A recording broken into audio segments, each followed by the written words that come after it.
था भी वापस से नया डाल दिया है। क्या मतलब है ऑर्गेनिक फार्मिंग का? What is farming? सब समझते हैं। तू कहाँ था इतने दिन से? क्यों?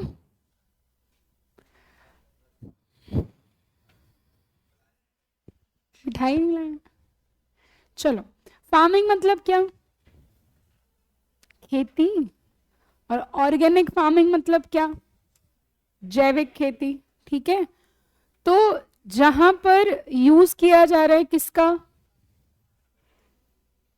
ऑर्गेनिक मटेरियल का। तो ऑर्गेनिक मटेरियल को हम कह सकते हैं ऑर्गेनिज्म का यूज कर रहे हैं, तो वो क्या होगी? आपकी ऑर्गेनिक फार्मिंग होगी। तो बात ये आती है कि भाई ये कंसेप्ट ऑफ ऑर्गेनिक फार्मिंग कहाँ से आया, पहली चीज। दूसरी चीज ये कि क्या जरूरत पड़ी ऑर्गेनिक फार्मिंग की, क्योंकि 1960s में इंडिया में एक रेवोल्यूशन लाया जाता है जिसको हम ग्रीन रेवोल्यूशन बोलते हैं। Green revolution was associated with the production of crops, mainly wheat and rice.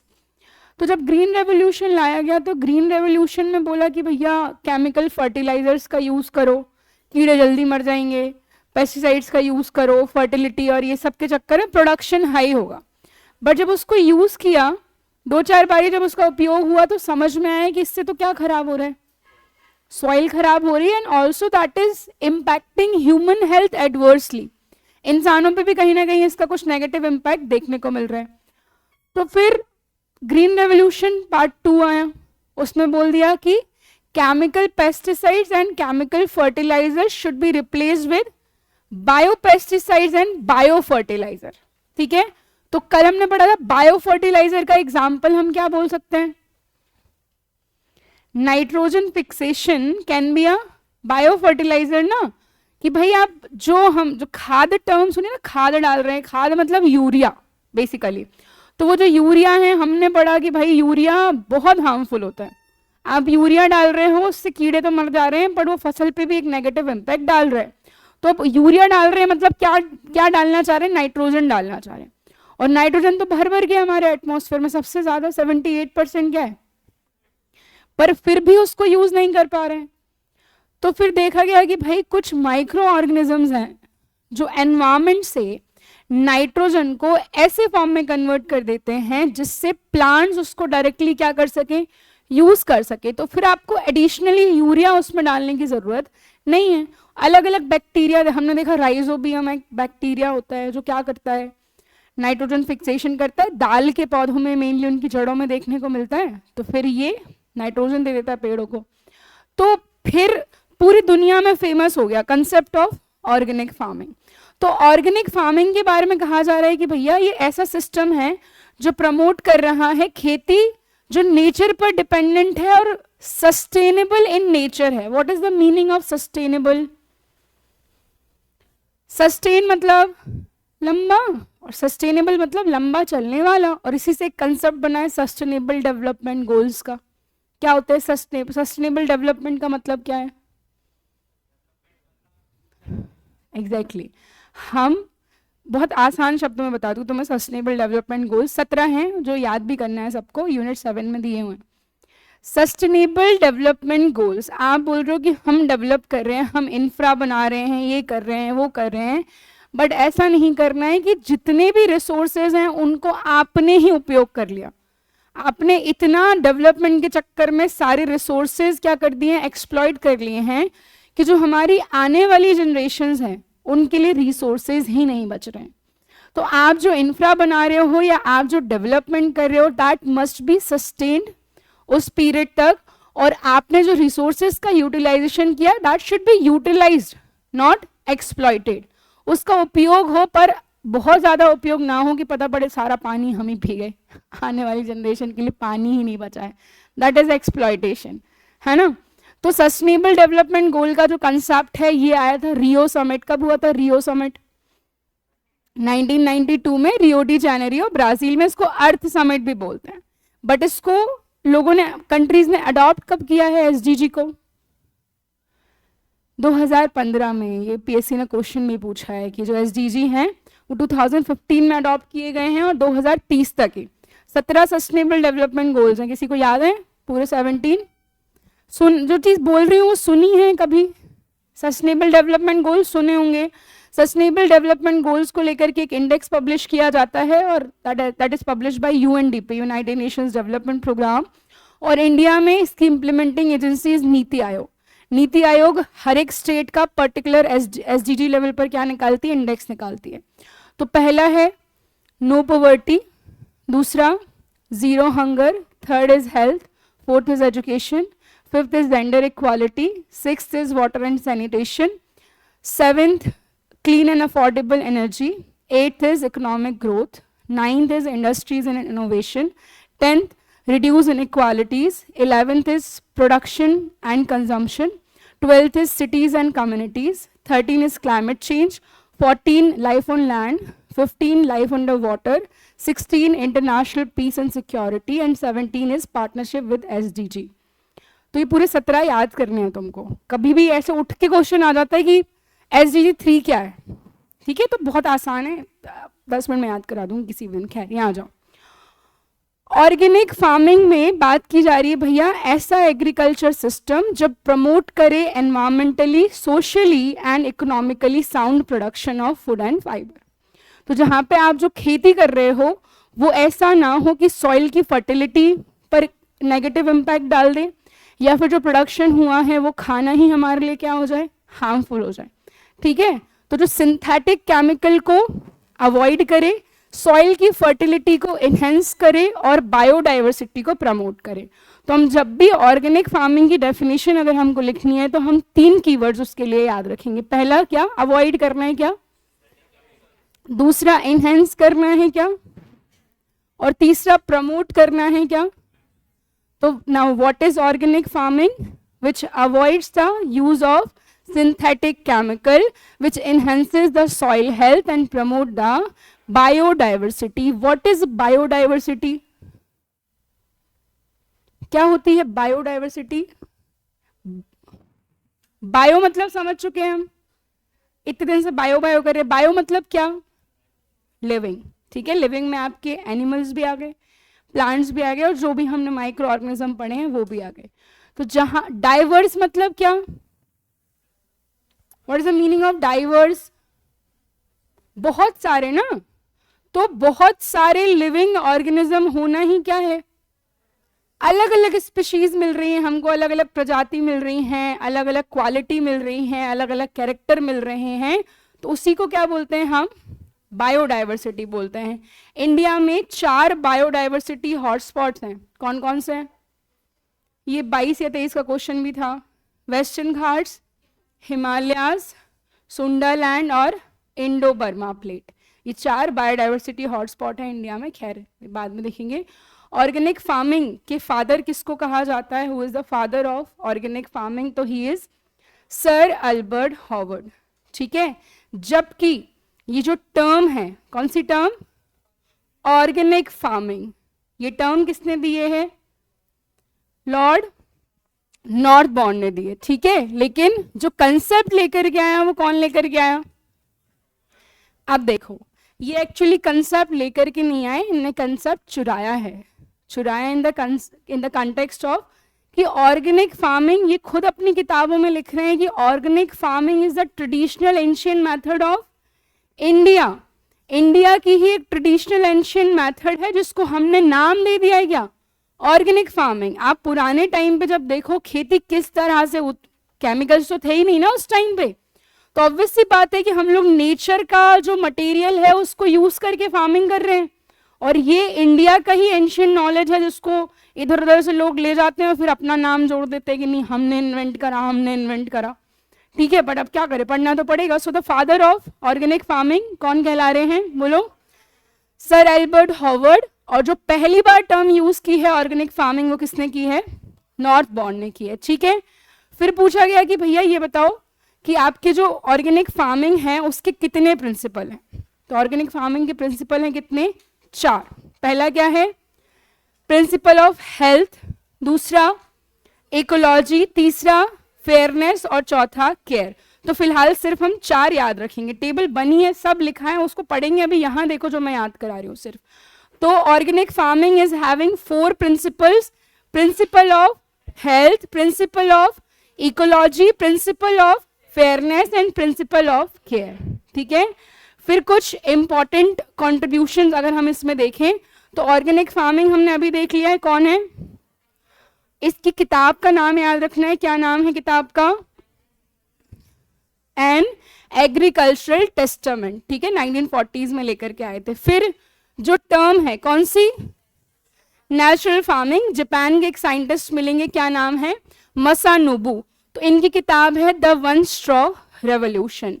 फिर बायोडायनामिक, बायो मतलब लिविंग, डायनामिक मतलब बहुत ज्यादा इवॉल्व होने वाला है ना, तो बायोडायनामिक फार्मिंग किसने दी है, रुडोल्फ स्टेनर ने दी है। इनकी किताब का नाम क्या है, agriculture course. The term organic farming was given by lord Northbourne, और इनकी किताब का नाम क्या है, तो फिर बोला गया कि किस किताब में जो ऑर्गेनिक फार्मिंग टर्म है वो पहली बार मिल रही है, look to the land. And lastly एक और टर्म है रीजेनरेटिव एग्रीकल्चर, ये किसने दिया है, रॉबर्ट रुडेल ने दिया है, और किताब है the basic book of organic gardening. हमें 3 नाम मेजरली याद रखना है। पहला तो जो पिताजी हैं ऑर्गेनिक फार्मिंग के वो कौन है, एल्बर्ट हॉवर्ड, इनकी किताब याद रखनी है, क्या नाम है, ठीक है। फिर इसके बाद जो नाम है ऑर्गेनिक फार्मिंग का वो किसने दिया है, और दूसरा हमें एक बायोडायनामिक फार्मिंग का कंसेप्ट भी याद रखना है, ठीक है। अभी फिलहाल बस देखते जाओ क्योंकि चीजें थोड़ी नई है तुम्हारे लिए, थोड़ा फैमिलियर हो जाओगे तो समझ आएगा। Father of modern organic agriculture हमने देख लिया कौन है, सर एल्बर्ट हॉवर्ड। पर सर एल्बर्ट हॉवर्ड खुद अपनी किताब में लिख रहे हैं कि क्या ये जो प्रैक्टिस है ये प्रैक्टिस एंशिएंट इंडियन मेथड को कंप्राइज करके बनाई गई है, जिसमें हमारी पुरानी कंपोस्टिंग की मेथड, लोग घर पे खाद बनाते थे, ठीक है, कंपोस्टिंग हो गई या क्रॉप रोटेशन हो गया। आप एक ही क्रॉप अगर उगाते रहोगे तो उतनी ज्यादा सॉइल फर्टिलिटी नहीं आएगी जितनी मल्टीपल रोटेशन से आएगी। इसलिए आप देखो इंडिया में सीजन वाइज क्रॉप्स होती हैं, एक सीजन गेहूं का आता है, एक सोयाबीन का आता है, तो ये this is called crop rotation. और मिक्स्ड फार्मिंग, मिक्स्ड फार्मिंग क्या होती है, क्या, मिक्स्ड फार्मिंग का मतलब खेती के साथ क्या करना, एनिमल हस्बेंड्री, पशुपालन करना। और हम मिक्स्ड फार्मिंग का मतलब समझते हैं कि एक साथ बहुत सारी फसल उगाना, that is called parallel farming. क्या बोलते हैं उसको, पैरेलल फार्मिंग, ठीक है। फिर रुडोल्फ स्टेनर ने कौन सी टर्म दी है, बायोडायनामिक फार्मिंग। तो बायोडायनामिक फार्मिंग ने इनमें बताया कि भैया बैलेंसिंग करनी है आपको सॉइल में, प्लांट, एनिमल और ह्यूमंस के बीच में एक हॉलिस्टिक अप्रोच इन्होंने बनाई है। और जो ऑर्गेनिक फार्म टर्म है वो किसने दी है, नॉर्थबॉर्न ने दी है, ठीक। इसके बाद यहाँ पे एक और साइंटिस्ट आ गए, जापान के हैं, इनने कौन सी टर्म दी, नेचुरल फार्मिंग दी, ठीक है। अभी फिलहाल बस ऐसे ही देखते जाओ। अब बात आती है what is the stand of India, organic farming के कंटेक्स्ट में भारत कहाँ है। तो मैंने बोला 2024 की रिपोर्ट ये बोल रही है कि ग्लोबली इंडिया में सबसे ज्यादा नंबर ऑफ ऑर्गेनिक फार्मर्स हैं। अगर पूरे वर्ल्ड में आप देखो तो सबसे ज्यादा ऑर्गेनिक फार्मर्स कहाँ मिलेंगे, भारत में मिलेंगे, लगभग कितने, 4.4 मिलियंस, ठीक है। एरिया वाइज अगर हम रैंक करें कि हमारे पास कितना एरिया है ऑर्गेनिक फार्मिंग के अंडर, तो उसमें हमारी रैंक क्या आ रही है, 4th। और अगर एरिया की बात करें तो 1.76 million hectare. And lastly first state of India जिसने खुद को क्या कर दिया है, फुली अनाउंस कर दिया है कि वो क्या है, एक अगर ऑर्गेनिक फार्मिंग कर रहा है तो 2 चीजें इसने कंप्लीटली बैन कर दी होंगी, क्या, chemical fertiliser and chemical pesticides, ठीक है। फिर ये कुछ इंटरनेशनल ऑर्गेनाइजेशन है इससे रिलेटेड, तो एक है international federation of organic agriculture, 1972 में बनाया, उसका हेडक्वार्टर है बॉन, जर्मनी में। बॉन में और किसका हेडक्वार्टर है, बहुत फेमस ऑर्गेनाइजेशन है और इस बारी बहुत चांसेस हैं, यूपीएससी में तो आना ही आना है, पीएससी में भी चांसेस है बनने के। यूएनएफसीसीसी सुना है, क्या है UNFCCC, United nation framework convention on climate change. तो जो मैंने तुमको अभी रियो समिट बताया, उस रियो समिट में 3 इश्यूज थे जो डिस्कस किए गए। क्या है 3 सबसे बड़े बड़े इशू, पहला क्लाइमेट चेंज, दूसरा डेजर्टिफिकेशन और तीसरा बायोडाइवर्सिटी, ठीक है। तो इन तीनों इश्यूज को रिजॉल्व करने के लिए 3 कन्वेंशन साइन किए गए। पहला था UNFCCC, दूसरा था कन्वेंशन टू कॉम्बैट डेजर्टिफिकेशन और दूसरा कंजर्वेशन ऑफ बायोडाइवर्सिटी तीसरा। ठीक है, तो उनमें से ये जो UNFCCC है ये थोड़ा फेमस ज़्यादा हो गया है क्योंकि इसमें बहुत ज़्यादा कंट्रीज पार्टिसिपेट करती हैं और इन तीनों कन्वेंशंस की जो सालाना मीटिंग्स होती हैं उनको क्या बोलते हैं, कॉप बोलते हैं, कॉन्फ्रेंस ऑफ पार्टीज। अभी रिसेंटली COP30 कहाँ हुआ है, ब्राजील में हुआ है। ठीक है, तो अभी UPSC का एक पेपर होता है, अगर तुमने सुना हो तो CAPF एक पेपर होता है UPSC का, तो उसने मैच द फॉलोइंग में पूछा था। COP26 कहाँ हुआ था, तो COP26 हुआ था Glasgow, COP27 Egypt, COP28 Dubai, COP29 Azerbaijan Baku, COP30 Brazil, COP31 तुर्की and India is planning to host COP33, 32 नहीं 33। तो क्योंकि इंडिया ने बिडिंग दी है होस्ट करने के लिए और दूसरा हमने एक बहुत अच्छा प्लान भी इसमें दिया है, कभी पढ़ेंगे तो बताऊंगी, तो इस वजह से चांसेस हैं कि हमारे पेपर में यहाँ से सवाल बन जाए। खैर, हमारे यहाँ कौन सा ऑर्गेनाइजेशन है इसके लिए, ऑर्गेनिक फार्मिंग के लिए, national centre for organic and natural farming, UP में इसका हेडक्वार्टर है। ठीक है, इसके बाद बोला गया कि भाई क्या एडवांटेजेस हैं ऑर्गेनिक फार्मिंग के, कि आखिर क्यों हम जो चल रही है उस मेथड को छोड़ करके एक नए कंसेप्ट पे आए। तो क्या क्या कंसेप्ट है, तो सबसे पहला क्या लिखा है, क्या बढ़ेगी आपकी सॉइल फर्टिलिटी बढ़ेगी। क्यों बढ़ेगी, क्योंकि जो हम केमिकल्स यूज कर रहे हैं वो स्टार्टिंग में तो हमें हाई यील्ड दे देते हैं, अच्छा प्रोडक्शन हो जाता है, but that by the time जो सॉइल की प्रोड्यूस करने की कैपेसिटी है वो क्या होती जाती है, खराब होती जाती है, खत्म, सैलिनिटी बढ़ जाती है, बहुत कुछ हो जाता है। ठीक है, दूसरा क्रॉप्स को क्या मिलेगा, न्यूट्रिशन। मैंने बोला कि राइजोबियम अगर है उस प्लांट में, राइजोबियम के अलावा हमने एक और पढ़ा था, तो मैं याद आ रहा हो तो सिम्बायोटिक रिलेशन में लाइकेन नहीं माइकोरेजिया पढ़ा था, फंजाई और हायर प्लांट के बीच का जो था, तो वो भी क्या कर रहा है, न्यूट्रिशन प्रोवाइड कर रहा है। तो अगर हम केमिकल्स यूज नहीं करेंगे तो हमारी जो क्रॉप होगी उसको क्या मिलेगा, ज्यादा से ज्यादा न्यूट्रिशन मिलेगा। क्योंकि जब आप केमिकल यूज कर रहे हो वो पेस्ट को तो मार देता है बट कुछ क्वालिटी क्रॉप की भी क्या कर देता है, वो खत्म कर देता है, ऑब्वियस सी बात है। ठीक है, इकोलॉजिकल बैलेंस क्या करके रखेगा, ये मेंटेन करके रखेगा। इसके बाद यहाँ पे हमने देखा कि वाटर, एयर, सॉइल सभी को क्या कर रहा है, ये प्रोटेक्ट कर रहा है। और सस्टेनेबल एंड एनवायरमेंट फ्रेंडली भी होता है। सस्टेनेबल मतलब लॉन्ग टर्म तक चलने वाला, और इससे एनवायरमेंट को भी कुछ भी हार्म नहीं हो रहा। सॉइल हेल्थ इंप्रूव करेगा, केमिकल कंटामिनेशन को कम करेगा। व्हाट इज कंटामिनेशन, खराब होना। कंटामिनेशन मतलब खराब होना। किसके कारण खराब हो रहे हैं, क्योंकि हम यूज ही क्या कर रहे हैं, chemical pesticide and chemical fertiliser. तो अगर हम इसको कम कर देंगे, हम बायो पेस्टिसाइड और बायो फर्टिलाइजर्स यूज करेंगे, तो क्या रिड्यूस होगा, केमिकल कंटामिनेशन। रटना नहीं है, बेसिक चीजें हैं, समझ जाओगे तुम खुद से लिख पाओगे इनको। फिर बायोडाइवर्सिटी कंजर्व हो रही है, बेटर क्वालिटी का प्रोडक्शन होगा, और क्लाइमेट चेंज मिटिगेशन में भी क्या करेगा, ये हेल्प करेगा। मिटिगेट करना मतलब कम करना। ठीक है, इसके बाद प्रिंसिपल हमने देख लिए। पहला प्रिंसिपल क्या है, प्रिंसिपल ऑफ हेल्थ। इसका मतलब किसकी हेल्थ के बारे में बात कर रहे हैं यहाँ पे, soil, plant, animal, human and environment. ठीक है, दूसरा प्रिंसिपल क्या है, तो भाई इकोलॉजिकल साइकिल, राइट बैलेंस बना करके रखेगा बिटवीन इकोसिस्टम एंड एनवायरमेंट। तीसरा प्रिंसिपल ऑफ फेयरनेस का मतलब क्या है यहाँ पे, principle of fairness organic farming में क्या हो सकता है बताओ। कि देखो ऐसा ना हो कि कुछ सर्टेन लेवल पर ही लोगों को अपॉर्चुनिटी मिल रही है, फार्मर्स के साथ इनजस्टिस हो रहा है, उनसे ऑर्गेनिक खेती तो करा ली पर उनको उतना पैसा नहीं मिल रहा। तो जो भी चीजें आप इसमें कर रहे हो वो कैसी होना चाहिए, इन रिगार्ड्स सभी के लिए क्या होनी चाहिए, फेयर होना चाहिए। इसके बाद प्रिंसिपल ऑफ केयर, तो यहाँ पे एनवायरमेंट, लोगों की, सॉइल की, प्लांट की, सबकी हेल्थ के बारे में आपको सोचना है, उसकी केयर करनी है। तो 4 प्रिंसिपल कौन कौन से हो गए, principle of health, principle of ecology, principle of and principle of. ठीक है, इसके बाद ऑब्जेक्टिव्स। तो अभी हमने जो इंपॉर्टेंस पढ़ी वही क्या होंगे इसके, कि भैया क्या हो जाएगी, सॉइल फर्टिलिटी मेंटेन रहेगी, बायोलॉजिकल डाइवर्सिटी क्या होगी, प्रमोट होगी, नेचुरल सिस्टम को यूटिलाइज किया जा सकेगा, ट्रेडिशनल जो हमारी प्रैक्टिसेस हैं वो रिन्यू हो जाएंगी, इन्हेंस होगी जो आपकी क्वालिटी और ऑफ प्रोडक्शन है वो सारा कुछ।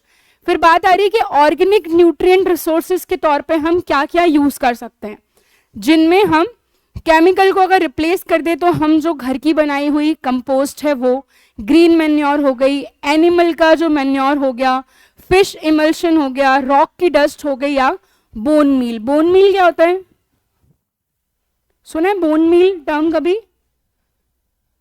बोन मील नहीं सुना? जानवरों की हड्डियों का पाउडर इस बोन मील, तो उसमें फॉस्फोरस होता है तो ये हेल्प करता है, ठीक है। और फिर इसके अंदर वही वापस से कि भैया क्रॉप रोटेशन देखना जरूरी है कि हम अलग अलग क्रॉप का यूज करें, जो वैरायटीज यूज कर रहे हैं वो कैसी हों, क्या मतलब है रेजिस्टेंट वैरायटीज का, क्या मतलब है रेजिस्टेंट वैरायटीज का, वैरायटी मतलब बोलो ना, ऐसा कुछ बहुत डिफिकल्ट थोड़ी पूछ रही हूं, कि जो क्रॉप जो सीड्स आप यूज कर रहे हो वो ऐसे हों कि बहुत जल्दी किसी कंडीशन से इंपैक्ट ना हो, तो वो क्या कहलाएगी, रेजिस्टेंट वैरायटी कहलाएगी। Biological control, crop sanitation, prevention, insecticidal soap and oils, monitoring, crop selection और मैकेनिकल कंट्रोल।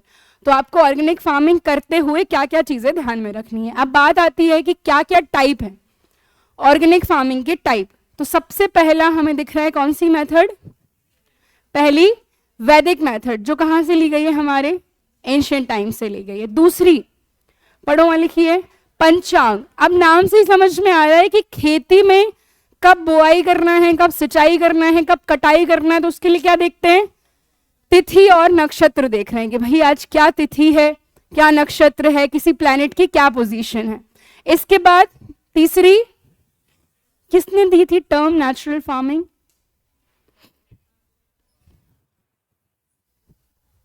किसने दी, अभी तो पढ़ा है, लॉर्ड ने नहीं दी भाई, लॉर्ड ऑर्गेनिक फार्मिंग वाला है, जापान का साइंटिस्ट था ना एक, कौन था, तुम्हारे नोट्स में लिखा, देख के ही बोल लो, मेरी शक्ल देख रहे हो। अभी आज भी है कोई जो नोट्स नहीं लाया है, ऐसे कर रहे हो, पता नहीं बहुत ही मुश्किल से क्या कर रहा है, क्यों रे, क्या कर रहा है, कहाँ है तू 2 दिन से, क्यों, नोट्स कहाँ हैं तेरे, तेरे गए हैं। इसके बाद एक और आ रही है क्या, होमा। क्या मतलब है होमा का, यज्ञ और मंत्र की चैंटिंग की जा रही है जिस समय आपका खेती का काम हो रहा है, ठीक है। इसके बाद बायोडायनेमिक, डायनेमिक का मतलब भी बहुत अलग अलग, बहुत कुछ, तो बहुत सारी प्रिपरेशन की जा रही है अलग अलग लेवल पे। फिर जीरो बजट, जीरो बजट से क्या समझ रहे हैं हम, बहुत लो कॉस्ट। तो बोल रहे हैं कि भैया यार हम लो कॉस्ट रखेंगे, सस्टेनेबल रखेंगे, नेचर को बोल रहे हैं कि तू अपना काम कर, हम छेड़छाड़ नहीं कर रहे हैं, ठीक है। इसके बाद पर्माकल्चर, क्या होता है पर्माकल्चर, सेल्फ सफिशिएंट, ठीक है, सेल्फ सफिशिएंट और सस्टेनेबल। और एक होता है स्ट्रॉ, स्ट्रॉ समझते हो क्या होता है स्ट्रॉ, पानी पीने, स्ट्रॉ क्या होता है,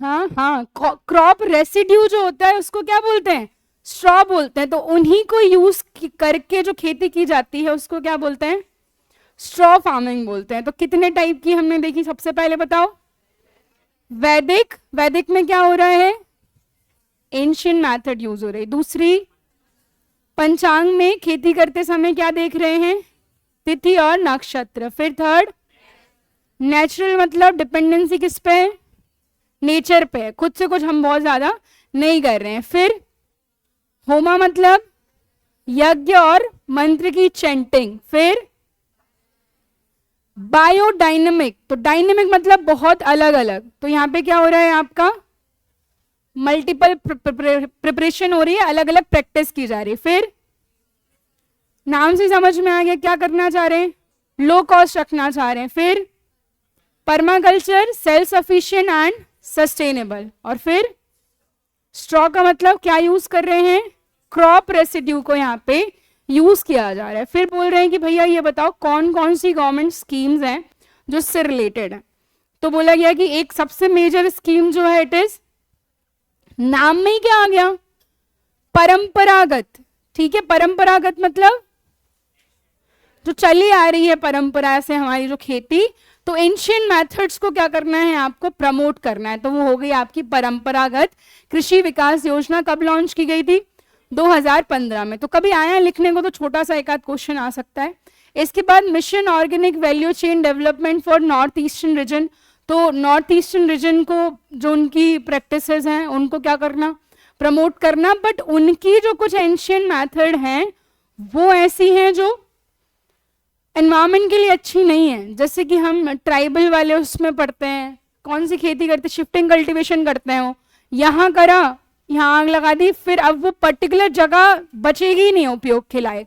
तो उनको नया नॉलेज देना कि भैया इसकी जगह आप क्या कर सकते हो, अलग अलग तरीके से साइंटिफिक तरीके से खेती कर सकते हो। फिर इसके अलावा एक national mission on oil seed and oil palm है, और national programme on organic production. और एमपी का जो इन्होंने लॉन्च किया है उसका नाम क्या है, एमपी ऑर्गेनिक।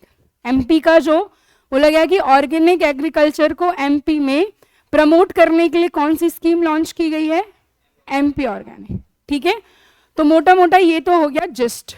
अब एक बार एक थॉरो रीडिंग लगाओ और फिर हम नोट्स वाली फाइल खोलते हैं। ठीक है, ऐसा ही बोरिंग सा फालतू सा टॉपिक है, पता नहीं क्यों डाला है।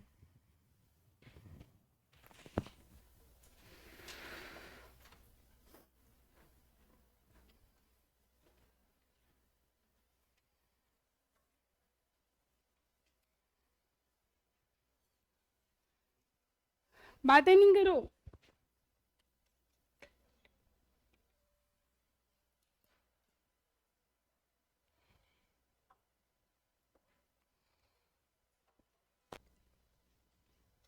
पन्ने पलटा के देख लो बस, मोटा मोटा जो हमने पढ़ा है वही है क्या। फिर मैं खोलती हूँ फाइल।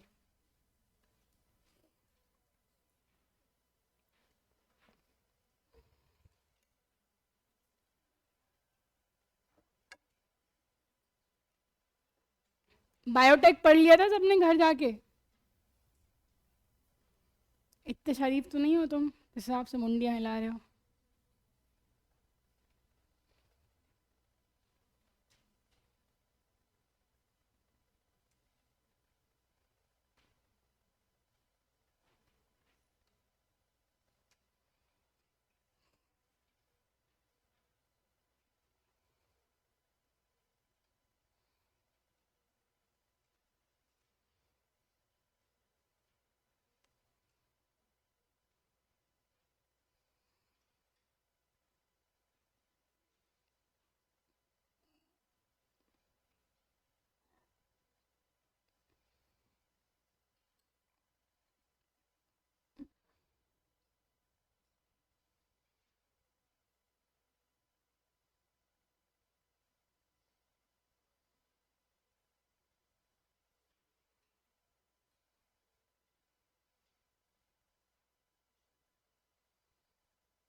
बातें मत करो, पढ़ने बोला ना।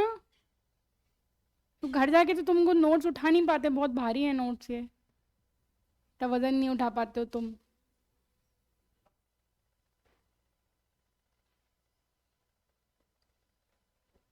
बायोटेक्नोलॉजी में किसी को कोई डाउट नहीं आया कि पढ़ी नहीं है, डाउट कहाँ से आएगा, क्या बोल रहे हैं। ओह, सिंपल सा टॉपिक है, उसमें कुछ है ही नहीं है। और ये भी है, ये ना मन से भागने वाले टॉपिक हैं ये, कोई नहीं पढ़ता है इनको। ऑर्गेनिक फार्मिंग में समझ में आ गया, हाँ ऑर्गेनिज्म का यूज कर लो खेती करने में, बस 2 लाइन बता दी ना, अब लिखो। ये वही वाले टॉपिक है, बस 2 लाइन बता दे भाई, 2 बता दिया, अब इनमें लिखो 2 बत्ती, वही टॉपिक है, कुछ नहीं है इनमें। ये मोबाइल रख लिया कर नीचे, बिना मोबाइल के उंगलियां कांपने लगती है क्या, बोल के आया कर भाई अभी पढ़ने जा रहा हूँ।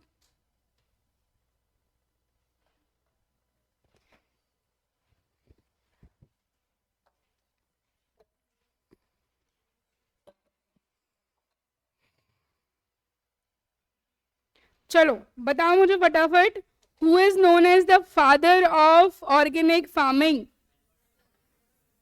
Who gave the term organic farming?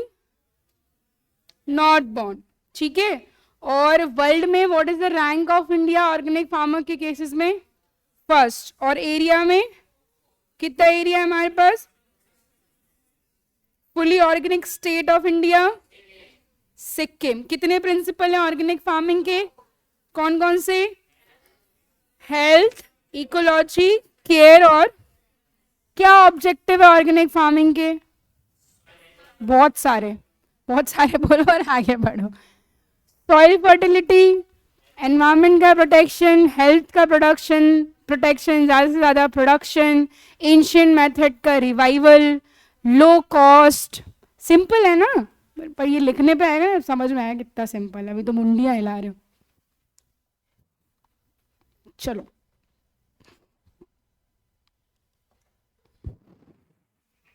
देखते चलो फटाफट से। ऑर्गेनिक फार्मिंग एक सस्टेनेबल एग्रीकल्चर, 3 वर्ड बताए थे मैंने ऑर्गेनिक फार्मिंग की डेफिनेशन बोलने के लिए। क्या?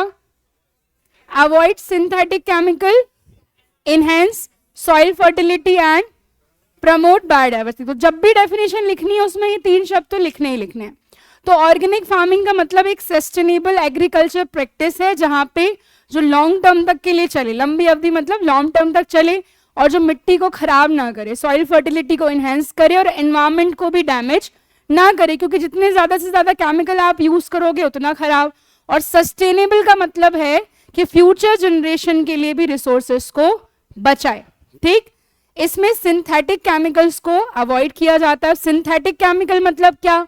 यूरिया हो गया, केमिकल पेस्टिसाइड हो गए, कोई सिंथेटिक हार्मोन वगैरह हो गए, इन सबको अवॉइड करना। सॉइल की हेल्थ को इंप्रूव करना, बायोडाइवर्सिटी बढ़ाना और एनवायरमेंट पर कम से कम नेगेटिव इम्पैक्ट डालना, ये सारा क्या हो गया आपका बायोडाइवर्सिटी के अंदर। फिर पूछ रहे हैं कि भाई क्या ये कंसेप्ट बहुत नया है? सडनली आजकल के लिए बहुत नया है, हमारे लिए बहुत नया है, हमने तो वो चीज़ देखी नहीं है। और आजकल हम कोई भी चीज़ खरीद रहे हैं तो देख रहे हैं ऑर्गेनिक। एक ब्रांड है, तुम ब्लिंकिट पे देखना, उस ब्रांड का नाम है ऑर्गेनिक, पर वो नीचे एक लाइन और लिख रहा है कि ये बस एक नाम है। वो उसका इतना, मेरी मम्मी में भाई ऑर्गेनिक का ही मंगाएंगे, ऑर्गेनिक का ही मंगाएंगे। तो मैंने देख लिया एक दिन क्या है ऑर्गेनिक, तो उसने नीचे लिखा है कि organic is just a name of the company. हम ये क्लेम नहीं कर रहे हैं कि हम ये चीज़ें ऑर्गेनिकली प्रोड्यूस कर रहे हैं, पर मार्केटिंग देखो उन्होंने पकड़ लिया कि नहीं, हर दुनिया अब ऑर्गेनिक के पीछे भाग रही है, तो वो ऑर्गेनिक है ना। तो ऑर्गेनिक का जो कंसेप्ट है वो बहुत पुराना कंसेप्ट है। In fact that concept has been provided by India, Bharat से ही आया है वो कंसेप्ट, है ना। 20th सेंचुरी में इसने मोमेंटम पकड़ा जो केमिकल फार्मिंग के साइड इफेक्ट सामने आए। फिर इसमें देखा हमने 4 प्रिंसिपल्स पर बेस्ड है। पहला है हेल्थ, किसकी हेल्थ की बात करें हम? मिट्टी, पेड़ पौधे, पशु और इंसान सबकी सेहत बना करके रखनी है। इकोलॉजी, नेचर के साथ हार्मनी बना करके रखना है। इकोसिस्टम का जो बैलेंस है, जो साइकिल है वो कैसा रहना चाहिए? Maintain. Fairness, farmer, consumer, environment सबके साथ क्या हो? फेयरनेस हो, कि भाई ऐसा ना हो, यही जो मैंने एग्जांपल दिया कि ऑर्गेनिक बोल बोल के बस ऑर्गेनिक कंपनी का सामान दे रहे हैं, वो सामान ऑर्गेनिक है नहीं, इसकी गारंटी नहीं है। सेम आप फार्मर्स को बोल रहे हो कि दिस इज ऑर्गेनिक मेथड, अब भाई वो नहीं जान रहे उस चीज़ को, या उनने अपनी ऑर्गेनिक खेती करने में इतना खर्चा कर दिया है, फिर वो मार्केट में उसको इतनी अपॉर्चुनिटी नहीं मिल रही कितने हाई लेवल पे।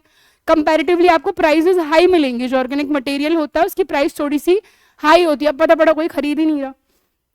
तो फेयरनेस बहुत ज़रूरी है। और केयर का मतलब उसकी सस्टेनेबिलिटी कैसी होना चाहिए? लॉन्ग टर्म की होना चाहिए। एडवांटेज समझ में आ चुके हैं, अब हम बोल सकते हैं क्या होगा इससे? सॉइल फर्टिलिटी बढ़ेगी, और क्या होगा?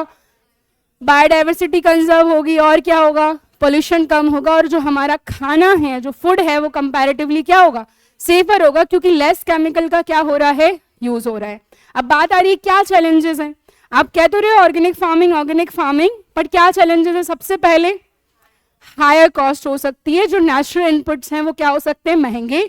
लोअर यील्ड, शुरू में प्रोडक्शन क्या हो सकता है? कम हो सकता है। और कॉम्प्लेक्स सर्टिफिकेशन, ऑर्गेनिक लेबल लेने के लिए जो प्रोसेस है हमारे देश में वो कैसी है? थोड़ी लंबी है ना। इसके बाद गवर्नमेंट की सपोर्ट की बात करें तो इंडिया में national programme for organic production जैसे इनिशिएटिव सपोर्ट दे रहे हैं, फाइनेंशियल एड दे रहे हैं और सर्टिफिकेशन में भी हेल्प कर रहे हैं।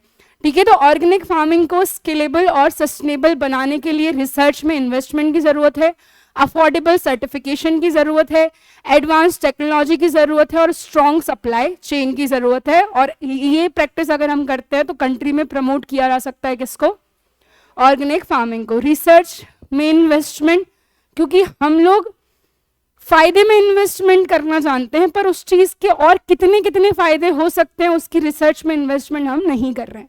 ठीक है, सभी की प्रॉब्लम है ये। ठीक है, ऑर्गेनिक फार्मिंग एक एग्रीकल्चर सिस्टम है जो सिंथेटिक इनपुट्स को अवॉइड करता है, सिग्निफिकेंटली रिड्यूस करता है किसको, केमिकल फर्टिलाइजर, पेस्टिसाइड या जो फूड एडिटिव्स होते हैं उनको।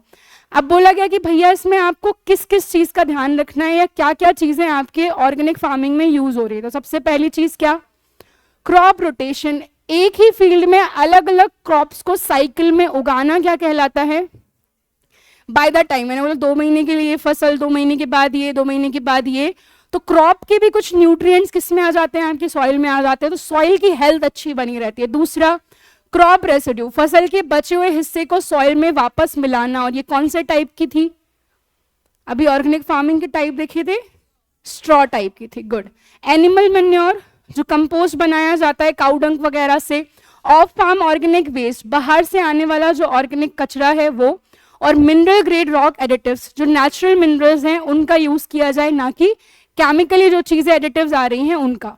और बायोलॉजिकल सिस्टम, बायोलॉजिकल सिस्टम में कौन आ रहा है, माइक्रो ऑर्गेनिज्म। इनको न्यूट्रिएंट मोबिलाइजेशन के लिए यूज किया जाए। जैसे मैंने बोला राइजोबियम, तो वो क्या कर रहा है, नाइट्रोजन को ले रहा है, उसको फिक्स कर रहा है और उसको किसको दे दे रहा है, प्लांट को, और प्लांट उसको एब्जॉर्ब कर ले रहा है। तो जो न्यूट्रिएंट का मोबिलाइजेशन है उसके लिए हम किसको यूज कर रहे हैं, माइक्रो ऑर्गेनिज्म को। ठीक है, न्यूट्रिएंट का मतलब सॉइल में प्रेजेंट न्यूट्रिएंट को प्लांट के लिए अवेलेबल बनाना। सॉइल में जो चीजें हैं वो कई बार हो सकता है डायरेक्टली प्लांट एब्जॉर्ब ना कर पाए, तो उसके लिए हम किसका यूज कर रहे हैं, माइक्रो ऑर्गेनिज्म का यूज कर रहे हैं। ठीक है, अब हिस्ट्री की अगर हम बात करें तो भाई फाउंडेशन जो है हिस्ट्री का वो किसने रखा है, तो सबसे इंपॉर्टेंट नाम आ गया किसका, एल्बर्ट हॉवर्ड। और ये कहाँ के थे, ठीक है, ये और इनकी वाइफ, ये दोनों इंडिया है। इन्होंने रिसर्च की, मेनली बिहार की पूसा नामक जो जगह है वहां पर इन्होंने रिसर्च की। ये एक्चुअली राइस की एक वो भी है, वैरायटी भी है, तो ये नाम यहीं से पड़ा है। ठीक है, फिर उन्होंने ऑब्जर्व किया कि भाई इंडिया में जो प्रैक्टिसेस हैं जैसे कि कंपोस्टिंग, एग्रीकल्चर का कंसेप्ट ही किसने दिया है दुनिया को, इंडिया ने दिया है। क्योंकि हम देखें सबसे पहली बार फसलें भी भारत में उगाई गई हैं।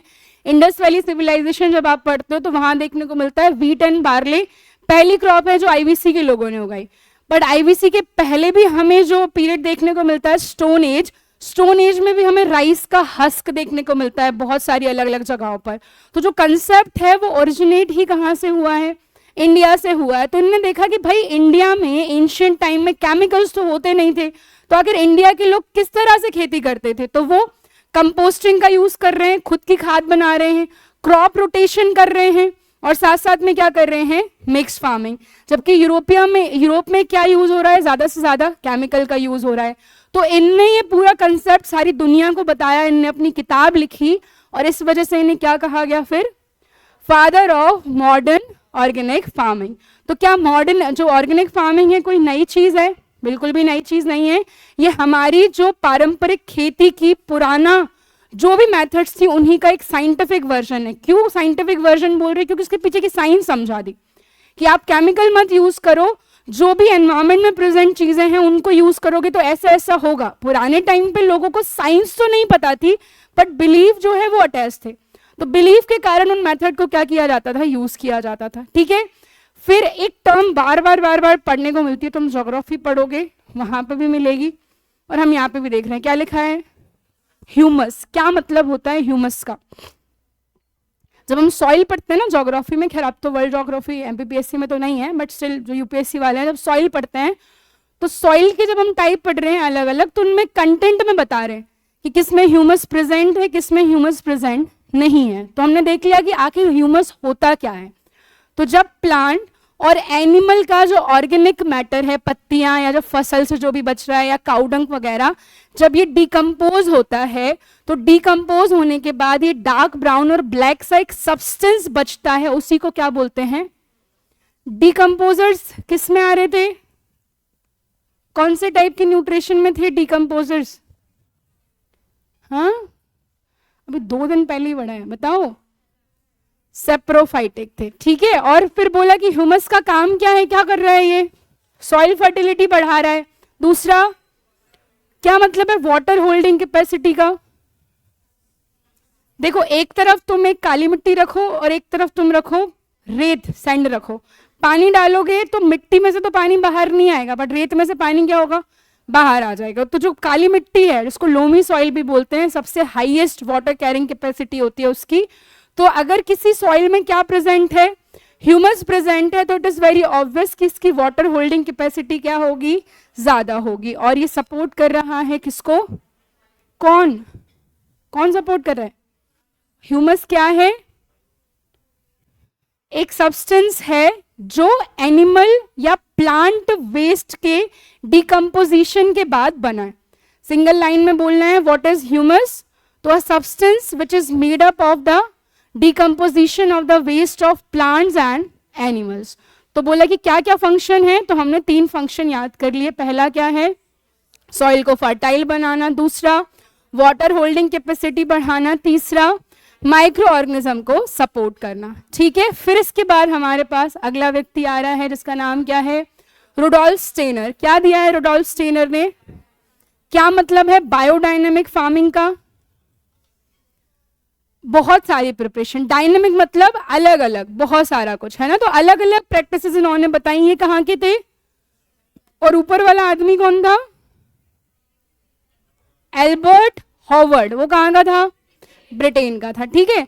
अब यहाँ पे एक अलग डायमेंशन आ रहा है, बोले कि डायनामिक फार्मिंग। तो रुडोल्फ स्टेनर की अगर हम बात करें तो जर्मनी में प्रोफेसर रहे हैं ये, और 1924 में डायनामिक फार्मिंग इंट्रोड्यूस की। तो डायनामिक फार्मिंग में ये बोल रहे हैं कि भाई बहुत सारी चीजें आपको देखना है, होलिस्टिक।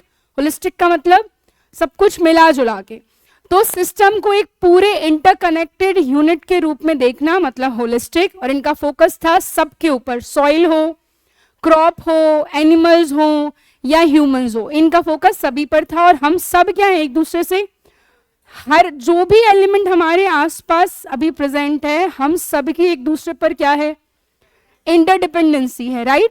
तो यहां पर बायोडायनेमिक्स का मतलब हम ये समझ गए। बायोडायनेमिक अब जब भी लिखना हो, पहला वर्ड क्या लिखेंगे? पहला वर्ड होलिस्टिक अप्रोच। तो बोला कि होलिस्टिक का मतलब सब क्या है आपस में, तो इनने फोकस किस किस पे किया? सॉइल, प्लांट, एनिमल और ह्यूमंस। मेजर चीजें तो यही है ना, और है क्या? तो इन सबको बताए कि ये सब एक दूसरे से जुड़े हुए हैं। तो इनने बोला कि फार्मर्स सिर्फ प्रोड्यूसर नहीं है, बल्कि नेचर का केयर टेकर है। वो कुछ नए नए कंसेप्ट भी दिए कि भैया सबसे पहले सॉइल प्रिपरेशन करो, फिर आप कॉस्मिक रिदम्स देखो। कॉस्मिक रिदम्स का मतलब जैसे मैंने बोला मून का साइकिल हो गया, अमावस्या हो गई, पूर्णिमा हो गया, तो ये सब देखो कि जब आपको फार्मिंग करना है। और थोड़ा सा इन्होंने एक तरीका दिया, फिलॉसफी प्लस थोड़ा सा तरीका। तो मैंने बोला कौन सी फार्मिंग है जिसको हम फिलोसॉफिकल प्लस इकोलॉजिकल दोनों बोल सकते हैं? बायोडायनेमिक। किसने दी है ये? रुडोल्फ स्टीनर ने। कहाँ के थे ये? जर्मनी के थे। और इनने बोला कि इनने कौन सी अप्रोच दी? Holistic approach. और होलिस्टिक अप्रोच में सबको इंक्लूड कर रहे हैं, किस किस को? Plants, animal, human, soil, crop, सब कुछ। फिर नया आदमी आ गया जो टर्म दे रहा है, ये सब जो बताया उसको नाम दे देते। चलो क्या नाम है इसका? Organic farming. किसने दिया? नॉर्थ बॉर्न ने दिया, ठीक है। तो यहां से ये भी एक ब्रिटिश एग्रोनॉमिस्ट थे, इन्होंने किताब लिखी है लुक टू द लैंड में पहली बार। तो सवाल बन गया कि भाई पहली बार किस किताब में ऑर्गेनिक फार्मिंग टर्म आई है? तो लुक टू द लैंड में आई है, ठीक है। फार्म एज एन ऑर्गेनिज्म, इन्होंने बताया कि फार्म जो है वो एक ऑर्गेनिज्म है। जैसे ह्यूमन बॉडी में हार्ट है, ब्रेन है, लंग्स है, सब कोऑर्डिनेट करते हैं, वैसे ही फार्म मतलब खेत की बात करें, फील्ड की बात करें, वहां पर सॉइल है, क्रॉप है, एनिमल है, माइक्रो ऑर्गेनिज्म है, ये सब नेचुरल इंटरेक्शन से काम करते हैं और फिर आपका क्या उगाते हैं? क्रॉप उगाते हैं। इनने भी सब के सब मिलके सेम बातें कर रहे हैं, कुछ अलग है ही नहीं है। क्या बातें कर रहे हैं? फिर बायोडाइवर्सिटी। फिर तो अभी तक 3 नाम पढ़ लिए हमने। पहला क्या पढ़ा? इनने क्या बोला? ये भारत आए, इनने रिसर्च की और इनने इंडिया की जो पुरानी मेथड्स थी वो बताई। दूसरा, स्टीनर ने किसकी बात की? बायोडायनेमिक। बायोडायनेमिक में कैसी अप्रोच रखी? होलिस्टिक अप्रोच में किस किस को इंक्लूड किया? सॉइल, प्लांट, एनिमल और ह्यूमन। और ये थोड़ा सा मिक्सचर था किस किस का? फिलोसफिकल प्लस इकोलॉजिकल का। और फिर तीसरा आदमी आ गया कौन? नॉर्थबॉर्न ने किताब लिखी कौन सी, और नाम दिया किसको? ऑर्गेनिक फार्मिंग को। और फिर एक और नया आदमी, किसकी बात कर रहा है ये? नेचुरल फार्मिंग की। क्या नाम है इनका? मसानोबो। इतना भी याद रख लो तो काफी है। क्या नाम है? मसानोबो फूको का। ठीक है, तो इनने एक प्रैक्टिकल रेवोल्यूशन दिया। ये माइक्रोबायोलॉजिस्ट और फार्मर दोनों ही थे। नो टिल जो वर्ड नेचुरल बना है यहाँ पे, पहले क्या बना है? No till organic farming. ठीक है, और बाद में इसको क्या कह दिया? Natural farming. तो इनने भी क्या बोला कि यार क्या करो, नेचर पे डिपेंडेंट रहो, केमिकल चीजों का यूज ज्यादा मत करो। ठीक है, तो ये चार नाम हमने याद कर लिए हैं। पहला बताओ फिर से। तो एल्बर्ट हॉवर्ड भारत आए, रिसर्च करी, एंशियंट मॉडल बताया, और फिर बोला कि भैया जो है भारत का ये मॉडल बहुत अच्छा है, इस हिसाब से खेती करो। तो इनको फिर क्या कह दिया गया? ऑर्गेनिक फार्मिंग का फादर। दूसरा स्टेनर, इनने क्या बोला? बायोडायनामिक फार्मिंग, सब एक दूसरे पर डिपेंडेंट हैं और फलाना ठिकाना। तीसरा इनने क्या बोला? इसने बोला ऑर्गेनिक फार्मिंग। जो वर्ड है वो किसने दिया? नॉर्थबॉर्न ने दिया। और चौथा कौन है? ये क्या बोल रहा है? इसने दे दिया नेचुरल फार्मिंग। सब एक ही बात कर रहे हैं, केमिकल का यूज मत करो, सॉइल फर्टिलिटी बढ़ाओ, क्रॉप रोटेशन करो, ज्यादा से ज्यादा नेचर के जो कंपोनेंट्स हैं उन पर डिपेंडेंट रहो। तो कोई भी नया कुछ भी लेकर के नहीं आ रहा। फिर आ गए भाई ऑर्गेनिक फार्मिंग इन इंडिया। तो बोला कि इंडिया में ऑर्गेनिक फार्मिंग कोई नई बात नहीं है, बहुत पुरानी प्रैक्टिस है जिसमें प्लांट बेस्ड और एनिमल बेस्ड। तो इंडिया में जो पुरानी प्रैक्टिस है वो दो तरीके से हो रही है। एक तो जिनमें प्लांट बेस्ड यूज किया जा रहा है सब्सटेंस, दूसरा एनिमल बेस्ड, काउ डंग वगैरह हो गया, पत्तियां वत्तियां फूल पत्ती से जो बन रहा है वो आपका प्लांट बेस्ड हो गया। तो यही traditional Indian agriculture basic organic थी, और यहीं से सबने चोरी करके अपना अपना नाम इसमें चिपका दिया। अब केमिकल फार्मिंग बाद में आई। कब आई है? 1960s में हमें ग्रीन रेवोल्यूशन देखने को मिलेगा। तो जो केमिकल का यूज है, केमिकल का यूज हमने प्रमोट किया है। अब तुम ध्यान समझना कंसेप्ट क्या है। कंसेप्ट बाहर के लोग आकर के क्या कह रहे हैं? क्या करो, और हम क्या कह रहे हैं? क्या करो? केमिकल फार्मिंग करो, केमिकल का यूज करो। 1960s ग्रीन रेवोल्यूशन के अपर के दो प्रिंसिपल है, वो केमिकल फर्टिलाइजर और केमिकल पेस्टिसाइड की बात कर रहे हैं। हम प्रमोट कर रहे हैं उनका जो कि वेस्ट है टोटली, और वो आ रहे हैं हमारे यहाँ पे, क्योंकि हमारी चीजों की हमको ही वैल्यू नहीं है, हम उनकी चीज को वैल्यू ज्यादा दे रहे हैं। तो ग्रीन रेवोल्यूशन फिर क्या हुआ? थोड़े टाइम तो ठीक चला, पर देखने को मिला सैलिनिटी बढ़ रही है सॉइल में, सॉइल की फर्टिलिटी खराब हो रही है, प्रोडक्शन नहीं हो रहा। फिर दूसरा रेवोल्यूशन लेकर के आ गए, ग्रीन रेवोल्यूशन 2.0। तो उसमें बायो फर्टिलाइजर्स ने रिप्लेस कर दिया केमिकल फर्टिलाइजर्स को, और बायो पेस्टिसाइड्स ने रिप्लेस कर दिया केमिकल पेस्टिसाइड्स को। ठीक है, फिर बहुत सारे रेवोल्यूशन है। कभी कभार आ जाता है सवाल, व्हाइट रेवोल्यूशन किससे रिलेटेड है? मिल्क से रिलेटेड है। ब्लू मछली, ब्लू किससे? फिशेस से है। ठीक है, गोल्डन हनी, और गोल्डन फाइबर व्हाइट हो गया, व्हाइट सिल्वर फाइबर कॉटन, और सिल्वर बताओ egg. Round round round revolution potato. Red बोलो ना, रेड नहीं पता? टोमेटो एंड मीट दोनों ही हैं। पिंक मीट तो हो गया ना रेड में। फार्मास्यूटिकल, अनियंस और प्रॉन्स, इन तीन से रिलेटेड है कौन सा? पिंक। Black petroleum. ठीक है, ग्रे फर्टिलाइजर, ब्राउन, सारे क्लियर हो गए? लेदर। आते हैं क्वेश्चन, ये अब तो खैर थोड़े से पुराने हो गए। ऑर्गेनिक फार्मिंग भाई बता दी किसी एक व्यक्ति की देन नहीं है, दुनिया भर के व्यक्ति आ रहे हैं फालतू बातें करके और चले जा रहे हैं। ठीक है, पहले के टाइम में इंडियन एग्रीकल्चर में जो है काउ डंग, काउ यूरिन, वो बैल वगैरह का यूज करके खेती कर रहे थे और अब दोबारा से वही चाह रहे हैं।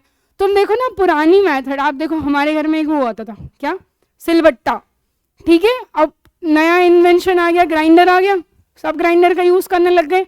अब वापस से लोग क्या बोल रहे हैं, मतलब वो उस समय एक पत्थर का बना देते, अब आजकल मार्बल पे ये बन रहा है वो बन रहा है और फैंसी करके उसको बेच रहे हैं, वो बेच रहे हैं बाहर के लोग, और हम नहीं हमारी चीजों की रिस्पेक्ट नहीं करी, और दूसरे यहाँ से ले जाके चोरी कर करके बातें करते रहते फालतू की। ठीक है, अब इसमें और क्या बताऊं तुमको, ये बातें लिखी हुई हैं, यहाँ तक देख लो पढ़ के, फिर इसके बाद ये देखेंगे डायरेक्ट अपन क्या, ये फार्मिंग्स पढ़ लो पूरे 9 टाइप की।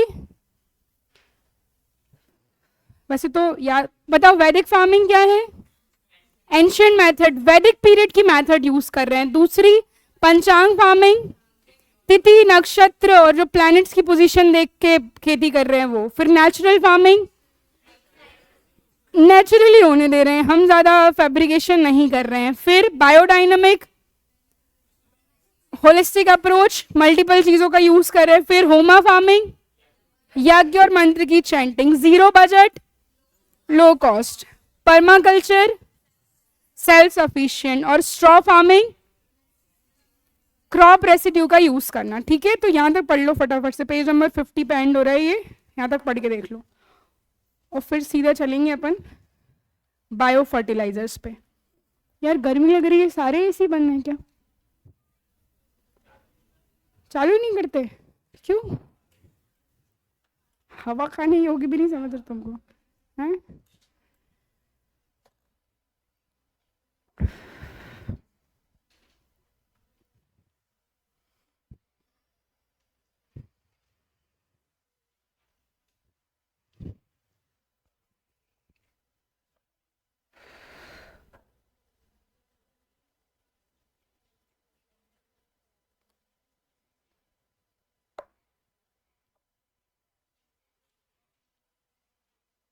कुछ भी टर्म ऐसी लग रही हो नहीं समझ आ रही हो तो वो बता देना मेरे को, हाँ,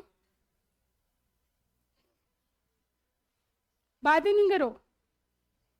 और यहाँ पे ये स्टेट्स का डेटा लिखा है, वैसे तो कुछ फालतू डेटा है, कोई मतलब नहीं है, बस सिक्किम अकेला याद रखना कि सिक्किम क्या है, एकमात्र ऑर्गेनिक स्टेट है इंडिया का। फिर बोल रहे हैं कि सारे स्टेट बाकी के सब अच्छा कर रहे हैं, तो सभी करने की कोशिश कर रहे हैं, तो यहाँ पे नाम लिखा है कि एक्टिवली प्रमोटिंग ऑर्गेनिक फार्मिंग, तो जिस स्टेट का नाम मन में आए उसका नाम लिखे आना, ठीक है।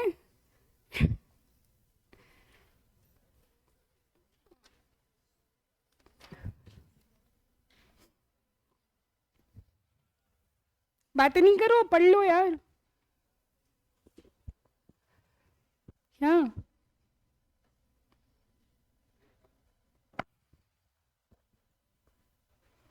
नोट्स हैं सब पे,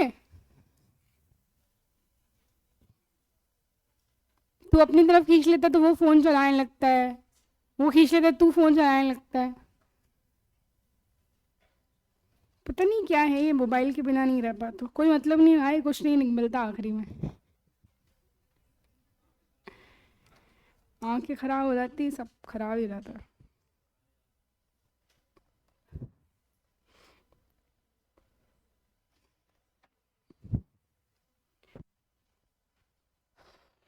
फटाफट से पढ़ लो, ये जो समझाया यही लिखा है, बार बार एक ही लाइन बोल दे रहे हैं,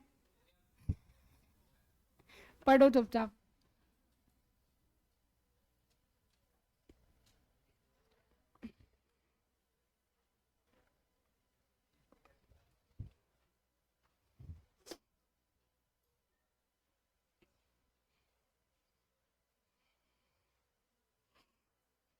इसके बाद क्या टॉपिक बच रहे हैं इसमें, ये आगे का एक बचा सिंपल एप्लीकेशन, सिंपल एप्लीकेशन लिख लोगे कि ये भी, ये सिंपल एप्लीकेशन, फिर उधर क्या है, वो है तुम्हारा लास्ट में आईपीआर है, और किसका क्या कंट्रीब्यूशन है, यही वाला है टॉपिक, दूसरी वाली उसमें है।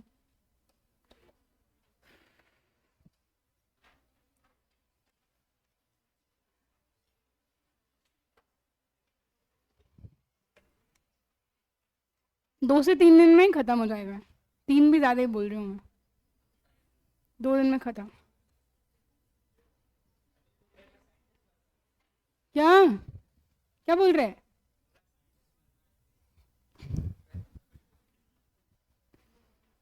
इधर ये महिलाएं आपस में बात कर लेती हैं। क्या क्या चल रहा है फोन में, क्या देख रहे हो तुम? तो मैं हूं ना यहाँ।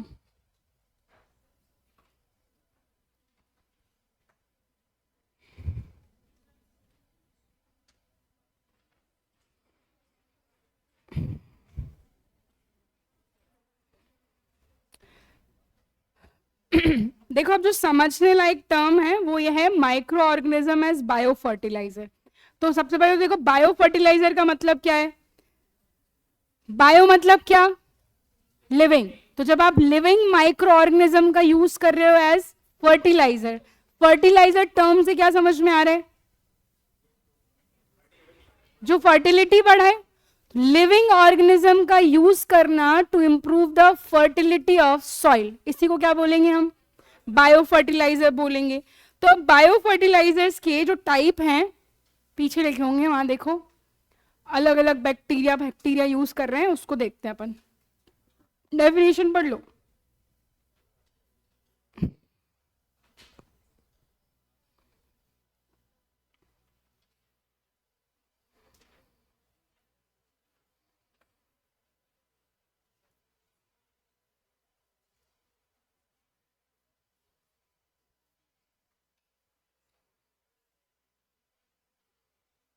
अरे तुम बातें कर रहे हो, ये नहीं पढ़ लिया जाए हैं?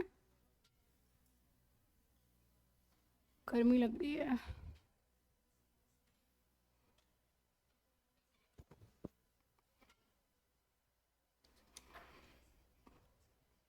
यार उसको बोलना बाहर ही चला दे, कुछ उबल रहे हैं।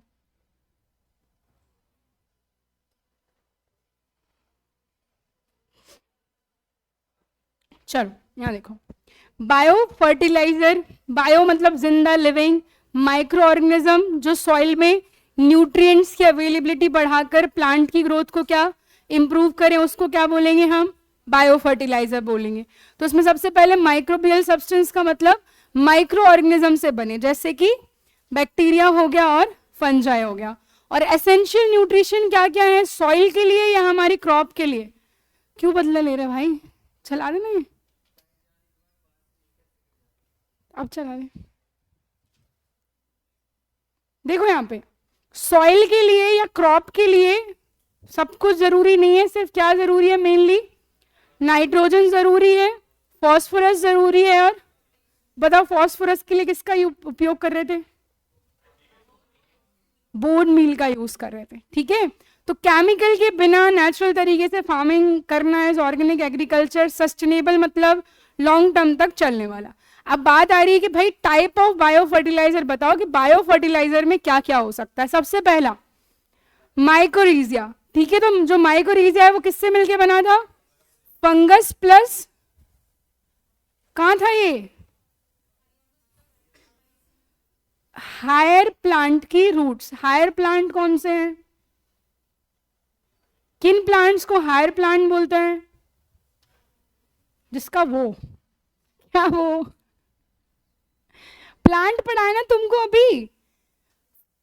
लोअर प्लांट जिनकी बॉडी डिफरेंशिएटेड नहीं है, और जिनकी बॉडी डिफरेंशिएटेड है वो किसकी बॉडी डिफरेंशिएटेड थी?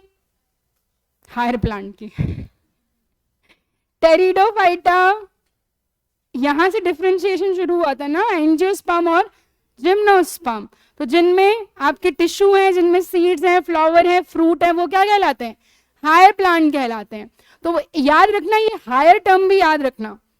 माइकोरेजिया फंजाई और प्लांट रूट्स के बीच का एक सिम्बायोटिक रिलेशन होता है, और फंजाई हम पढ़ चुके हैं जो एक माइक्रो ऑर्गेनिज्म है। सिम्बायोटिक रिलेशन जब दोनों को क्या हो? फायदा हो, ठीक है। और मिट्टी में पाए जाने वाले जो भी आपके inorganic nutrient, what is inorganic?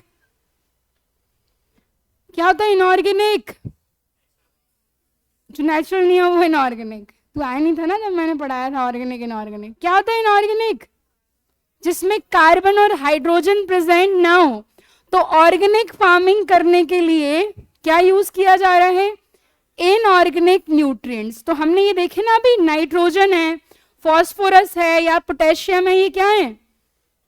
Inorganic का मतलब इनमें क्या नहीं है, कार्बन और हाइड्रोजन नहीं है ना।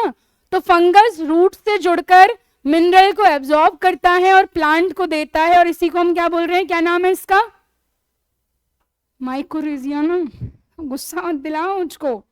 दूसरा क्या है, पढ़ा था इसके बारे में, साइनोबैक्टीरिया भी बोल रहे थे। तो ये एल्गी है कि बैक्टीरिया है, कौन सी प्रजाति में आ रहा था, ये जो 5 किंगडम पढ़े थे उनमें किस में था, ये मोनेरा में पढ़ा था। ये बैक्टीरिया है, नाम में बस एल्गी है इसकी, एल्गी नहीं है, ठीक है। साइनोबैक्टीरिया पानी में उगने वाले सिंपल प्लांट लाइक ऑर्गेनिज्म होते हैं, ब्लू ग्रीन कलर के होते हैं, इसलिए इनको ब्लू ग्रीन एल्गी बोल दिया गया। ये क्या करते हैं, एटमॉस्फेरिक नाइट्रोजन को लेते हैं, फिक्स करते हैं और फिर किसको दे देते हैं, मिट्टी को दे देते हैं, ठीक है। तो साइनोबैक्टीरिया मोनेरा किंगडम का था। फिर बैक्टीरिया, छोटे छोटे बैक्टीरिया की खासियत ही क्या है कि वो कैसा होता है, सिंगल सेल्ड प्रोकैरियोटिक, ठीक है। तो जब आपका इसका एग्जांपल हम बता सकते हैं किसको, राइजोबियम। अब राइजोबियम ने स्पेसिफाई कर रखा है, नहीं मैं दाल ही खाऊंगा भाई, तो राइजोबियम सिर्फ कहाँ मिल रहा है, लेग्यूम प्लांट्स में मिल रहा है, दाल के पौधों में ही मिल रहा है, जैसे चना मटर इनकी रूट्स में मिलेगा, नोड्यूल्स में मिलेगा, वहां पर नाइट्रोजन फिक्स करेगा और पेड़ को दे देगा। फिर अगला एजेटोबैक्टर। तो एजेटोबैक्टर एक free living nitrogen fixing bacteria है। फ्री लिविंग मतलब जो किसी, जैसे इसको बोला ना कि मैं तो किससे जाके चिपकूंगा, दाल से ही जाके चिपकूंगा, तो ये बोल रहे हैं नहीं मेरे को नहीं है जरूरत।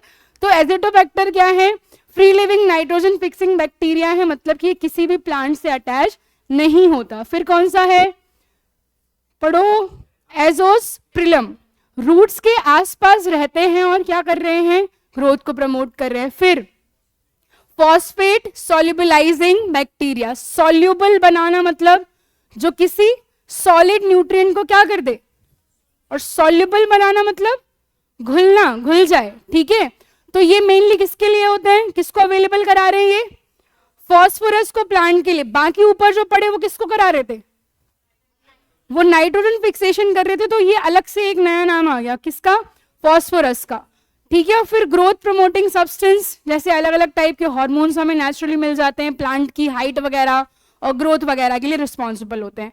अब बोला कि क्या इंपॉर्टेंस है बायो फर्टिलाइजर्स की, बताओ क्या बढ़ेंगे, क्या बढ़ाएंगे, सॉइल फर्टिलिटी, ठीक है, और क्रॉप प्रोडक्टिविटी, और क्या होंगे, इको फ्रेंडली होंगे, और मिट्टी में रहने वाले जो डिसीज कॉजिंग माइक्रोनिज्म है उनको क्या, माइक्रो ऑर्गेनिज्म है उनको क्या कर देंगे, निपटा देंगे। सेमी एरिड कंडीशन में भी, सेमी एरिड मतलब जो जहां ज्यादा पानी अवेलेबल नहीं है, तो कम बारिश वाले एरिया में भी ये सस्टेन करा सकते हैं। एंजाइम, एंजाइम मतलब वो मॉलिक्यूल जो केमिकल रिएक्शन को क्या कर दे, फास्ट कर दे। पर बात आ रही है कि भाई बायो फर्टिलाइजर यूज करते टाइम आपको कुछ प्रिकॉशंस देखने हैं।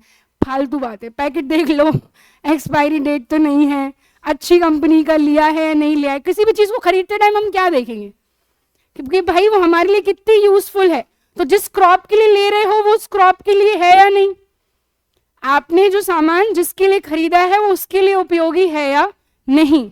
दूसरा, माइक्रोबियल एक्टिविटी, माइक्रो ऑर्गेनिज्म को काम करने की कैपेसिटी दे रहा है या नहीं दे रहा है। इसके बाद वही कि भैया जाओ देखो मैन्युफैक्चरर कौन है, डेट ऑफ मैन्युफैक्चरिंग क्या है, बनाने की तारीख क्या है, बैच नंबर क्या है, फालतू बातें कर रहे हैं और कुछ नहीं है इनको, ठीक है। वापस से यही है आपके, फिर से पीछे एक्सप्लेन किया हुआ है, जल्दी बता दो एक बार मुझे। राइजोबियम कहाँ देखने को मिलता है, सिर्फ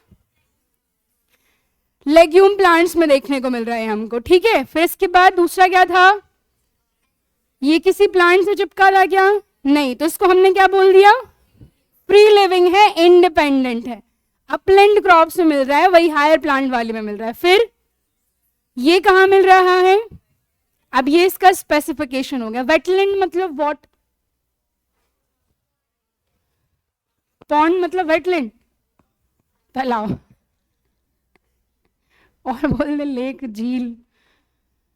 वेटलैंड मतलब एक मार्शी एरिया, मिट्टी और पानी का जहां पे मिक्सचर ज्यादा हो उसको क्या बोलते हैं, wetland. India is now having, कितनी वेटलैंड हो गए हैं इंडिया में, 98। अभी 2 फरवरी को वेटलैंड डे आता है ना, तो 2 नए जोड़े हैं, कौन से? एक पटना बर्ड सेंचुरी है, बट वो है कहाँ? पटना बर्ड सेंचुरी कहाँ होगी? पटना में। पटना में नहीं है इसलिए तो पूछ रही हूं ना, यूपी में इटावा में। ये है 97 और 98 है छारी धांड, ये कहाँ है? गुजरात।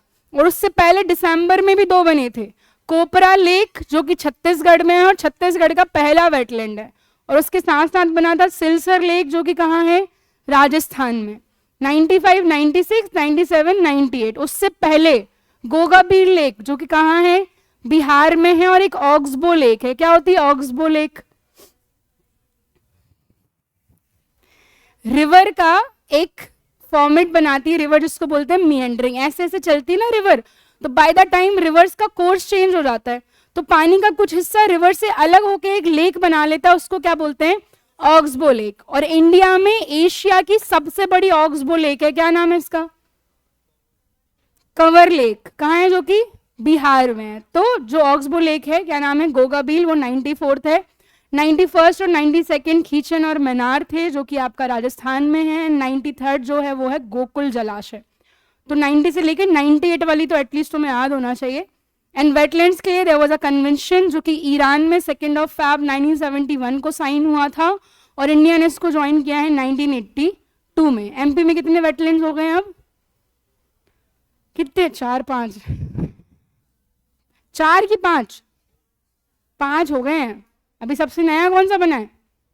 तवा, ठीक है, जो कि सबसे बड़ा है एमपी का। सबसे छोटा सिरपुर, ठीक है। तो वेटलैंड में यूज होने वाला जो आपका माइक्रो ऑर्गेनिज्म है वेटलैंड वाले एरिया में, उसको क्या बोल रहे हैं हम? ठीक है। तो वेटलैंड मतलब जहां पे कंपैरेटिवली पानी क्या होता है? ज्यादा होता है। तो एग्जाम्पल में क्या लिख दिया? धान, राइस। तो राइस में आपको कौन सा बैक्टीरिया मिल जाएगा? माइक्रो ऑर्गेनिज्म कौन सा मिल जाएगा? ठीक है। इसके बाद कौन सा था? साइनोबैक्टीरिया, ब्लू ग्रीन एल्गी, जो क्या कर रही है? अगेन किसके लिए काम कर रही है? नाइट्रोजन का ही काम कर रही है, ठीक है। इसमें फोटोसिंथेसिस भी होती है, ये हम पढ़ चुके हैं। इसके बाद छोड़ दो, बहुत है। राइजोबियम किस में मिल रहा है? लेग्यूम्स में मिल रहा है। एजेटोबैक्टर कहीं नहीं मिल रहा, पर नाइट्रोजन फिक्सेशन करता है ये। फिर एजोस्प्रिलियम वेटलैंड में। साइनोबैक्टीरिया ये भी फ्री लिविंग है, वेटी और मार्शी एरिया में मिलेगा। माइकोरेजिया फंजाई और हायर प्लांट्स की रूट्स। और पीएसएम क्या था? Micro organism. फॉस्फेट जो है डायरेक्टली प्लांट एब्जॉर्ब नहीं कर पा रहा है, तो फॉस्फेट को क्या कर दे रहा है? ये सॉल्युबल बना दे रहा है, ताकि घुल जाए और प्लांट क्या कर ले? उसको एब्जॉर्ब कर ले। और एक्टिनोरीजा भी लिखा है एक, ये भी क्या कर रहा है? ये भी लेग्यूम्स में ही मिलेगा। तो लेग्यूम्स वाले 2 हैं, स्पेसिफाई करा है लेग्यूम वाले 2। कौन कौन से? राइजोबियम और एक्टिनोरीजा, ठीक है। फिर बोला क्या फायदे हैं बायो फर्टिलाइजर के? मेरे को गुस्सा आने लग गई ये फायदे बोल बोल के बार बार। अब बोलो बायो पेस्टिसाइड क्या होंगे? पेस्टिसाइड का मतलब क्या होता है? कीटनाशक, कीड़ों को मारे जो। बायो पेस्टिसाइड मतलब लिविंग हो के क्या? कीड़े ही कीड़ों को मारे, ठीक है। तो जब लिविंग ऑर्गेनिज्म का यूज कर रहे हो आप, किसके लिए? पेस्टिसाइड के तौर पे, ठीक है। फिर डिफरेंस लिखा है एक फालतू, बायो पेस्टिसाइड और केमिकल पेस्टिसाइड, बायो फर्टिलाइजर और केमिकल फर्टिलाइजर। इतने बड़े हो गए हो, ये पढ़ नहीं पाते तुम? क्या होते हैं? पढ़ो चलो फटाफट, ये मिशन विशन लिखे हुए हैं, कुछ नहीं है इसमें। सिर्फ एक क्वेश्चन आएगा, कभी आया तो बत्ती देना उस क्वेश्चन में भर भर के, जितना तेरा सारा ज्ञान लिख देना तुमको।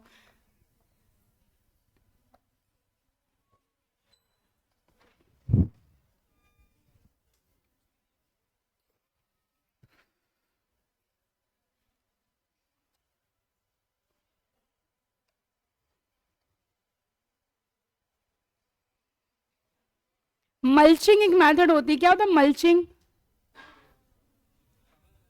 कवर कर देते हैं, जो ऑर्गेनिक मैटर है उससे कवर कर देते। तुमने उसको उगते हुए देखा कभी? अदरक को, देखा है कहाँ उगता है। तो अदरक को जब उगाया जाता है तो फिर मल्चिंग की जाती है, उसको पूरा कवर कर दिया जाता है। तो मल्चिंग मतलब जब सॉइल को क्या किया जाए, कवर कर दिया जाए अलग अलग तरीके के ऑर्गेनिक मैटर से। जीरो बजट फार्मिंग का मतलब क्या है, लो कॉस्ट फार्मिंग। ठीक है, अब इसमें 4 पिलर हैं देखो जीरो बजट फार्मिंग में, 59 पे दिख रहा होगा कौन कौन से हैं। जीवमृत दूसरा, बीजामित्र तीसरा, आच्छादन, आच्छादन मतलब ढक देना, मल्चिंग का मतलब ही वही हो गया, और चौथा क्या मतलब है इसका,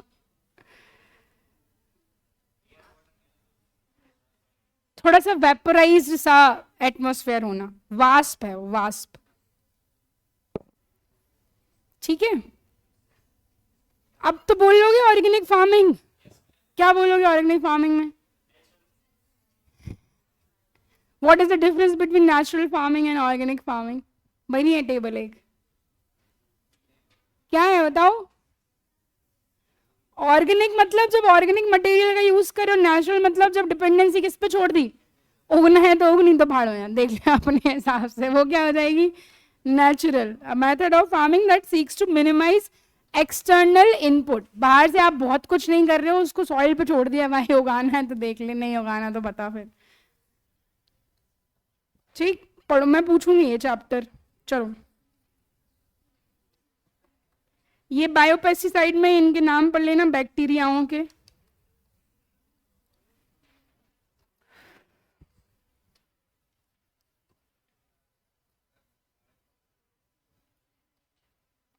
क्या बातें कर रहे हो तुम, तो पढ़ते नहीं हो ना।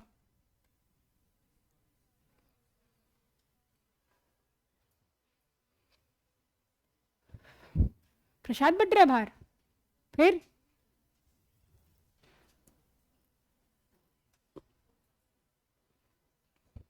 इतने में खुशी मिल गई, इतने में हंस लिया, हो गया, पढ़ लो ना, नोट्स में देख लो जरा।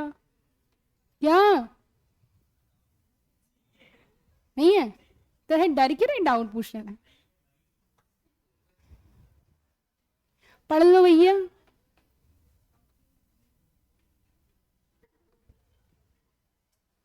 इतने कितने मजे आ रहे तुमको, इतना इजी भी नहीं चैप्टर, इतने खुश हो रहे हो तुम। अभी पूछते बेटा, रुक जाओ, 2 मिनट का समय है, चलो पढ़ लो पूरा।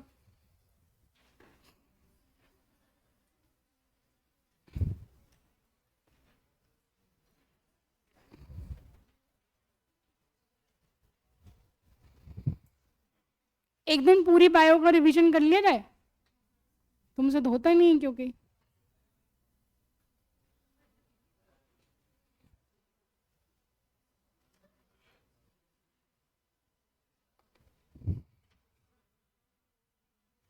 क्या तू नोट्स लेके नहीं आया।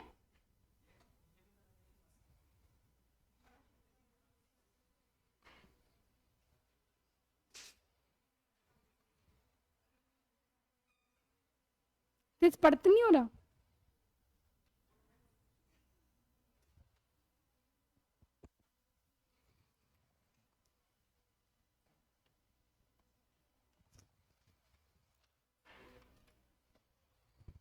देखो चलो, ऑर्गेनिक फार्मिंग में शुरू में क्या लिखा है, एक फालतू लाइन याद करेंगे, सिंथेटिक केमिकल को अवॉइड करना, इनहेंस करना क्या, सॉइल की हेल्थ को, और प्रमोट करना क्या।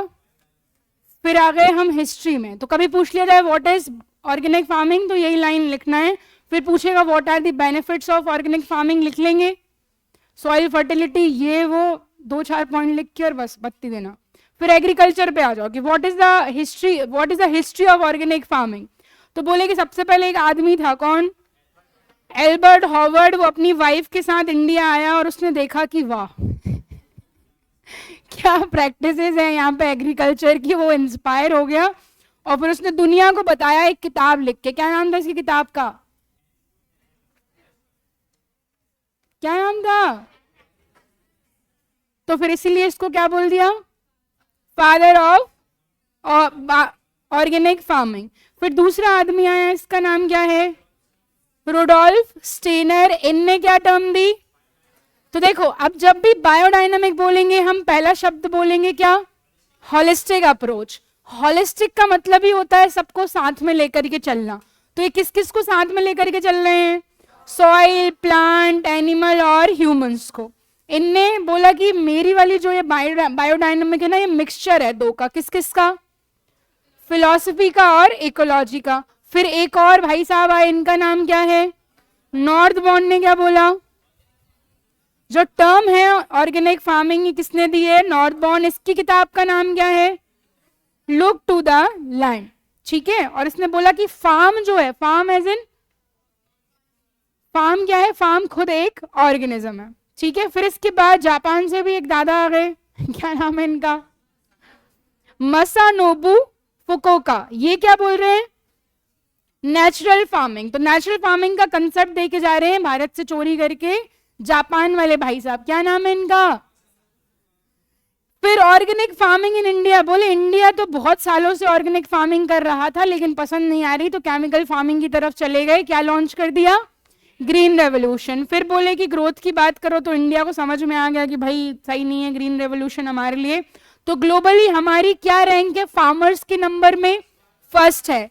एरिया कितना है हमारे पास, 1.76 मिलियन हेक्टेयर, और रैंक कितनी है हमारी, फोर्थ हो जाती है, ठीक है। इसके बाद the only organic state of India is Sikkim. बोला कि बाकी कौन कौन से स्टेट है जो एक्टिवली पार्टिसिपेट कर रहे हैं, मैं तो गोवा बोलूंगी, मेरा मन, ठीक है। तो जो भी मन करे वो बोल दो तुम, कोई दिक्कत नहीं है। फिर बोला कि क्या क्या एक्सपोर्ट्स है जो इंडिया से किए जा रहे हैं, राइस, पल्सेस, प्लांट, चाय पत्ती, शक्कर, अदरक, सब भेज दो, ठीक है। इसके बाद बोल रहे हैं कि भाई हमारा जो एक्सपोर्ट है ऑर्गेनिक चीजों का वो बढ़ा है अप्रोक्सीमेटली कितने परसेंट से, 50% से, ठीक है। और मेजरली हमारे जो नॉर्थ ईस्टर्न स्टेट्स हैं जैसे कौन कौन, असम, मिजोरम, नागालैंड, ये एक्सपोर्ट कर रहे हैं किसको, यूके, यूएसए को, ठीक है। ये क्या लिखा है, इवास्टिनी कौन है, एस्टोनिया होना चाहिए। क्या कैरेक्टर है ऑर्गेनिक फार्मिंग के, अब तुम्हें लग रहा है कोई वैसे भी पूछना तो हमें नींद में उठ के तो तुम बोल दो कि भैया फर्टिलिटी बढ़ा रहा है, प्रोटेक्ट कर रहा है, इकोलॉजिकल बैलेंस है, नेचुरल वे बोल रहा है, और हमारे एनवायरमेंट को। फिर बोले 4 प्रिंसिपल क्या है, हेल्थ केयर, फेयरनेस और इकोलॉजी। देखो अपनी हेल्थ की केयर करोगे तो क्या आएगी, क्या आएगी, फेयरनेस आएगी ना, अच्छा खाओगे तो फिर चेहरा अच्छा दिखेगा। इतनी गुस्सा आ रही है, हेल्थ केयर, फेयरनेस और इकोलॉजी, ठीक है। फिर क्या ऑब्जेक्टिव है ऑर्गेनिक फार्मिंग के, हमें घर जाना है मुझको, वो फालतू बातें करे जा रहे। टाइप ऑफ ऑर्गेनिक फार्मिंग बताओ चलो फटाफट। वैदिक फार्मिंग में क्या कर रहे हैं, एंशियंट मेथड, आयुर्वेदा और इस सब का यूज करते हुए कर रहे हैं, सिंथेटिक केमिकल को यूज नहीं करेंगे। पंचांग फार्मिंग में क्या कर रहे हैं, तिथि, नक्षत्र और प्लेनेटरी पोजीशन, कौन सा प्लेनेट अभी कहाँ है ये सब देख रहे हैं। फिर natural farming, biodynamic farming, multiple preparation है और होलिस्टिक अप्रोच है। इनने अगली होमा फार्मिंग, यज्ञ और चैंटिंग ऑफ मंत्रास, ताकि जो एटमोस्फेयर है उसको क्या कर दिया जाए, शुद्ध कर दिया जाए, प्यूरिफाई कर दिया जाए, ठीक है। इसके बाद जीरो बजट नेचुरल फार्मिंग क्या है, बिना पैसे लगाए क्या करो, खेती करो, ठीक है। इसके 4 पिलर्स कौन कौन से हैं, जीवामृत, बीजामृत, ये मल्चिंग में आच्छादन लिख लेना ना, या सिर्फ इंग्लिश वर्ड लिखा है, आच्छादन बोल रहे हैं उसको। तो ये बोल रहे हैं केमिकल इनपुट्स पर डिपेंडेंसी क्या कर दी, कम कर दी। पर्माकल्चर क्या है, permaculture self sufficient and sustainable farming है, जिसमें आपको अलग अलग क्रॉप डाइवर्सिटी मिलेगी, इकोलॉजिकल रेजिलियंस, सस्टेनेबल रिसोर्सेज का यूज। स्ट्रॉ फार्मिंग क्या है, जो रेसिड्यू है उसको क्या करना, यूज करना। तो मल्चिंग में भी जो आप बिछा रहे हो ना, ढक रहे हो, वो भी क्या है आपका क्रॉप रेसिड्यू ही है, ठीक है। फिर साइंटिफिक ऑर्गेनिक फार्मिंग मतलब हमारे पुराने प्रिंसिपल्स को साइंस से जोड़ दो, बायो फर्टिलाइजर और बायो पेस्टिसाइड ले आओ तो वो क्या कहलाएगी, साइंटिफिक कहलाएगी। इससे किस किस को फायदा हो रहा है, फार्मर्स को फायदा हो रहा है, सॉइल को फायदा हो रहा है, एनवायरमेंट को फायदा हो रहा है।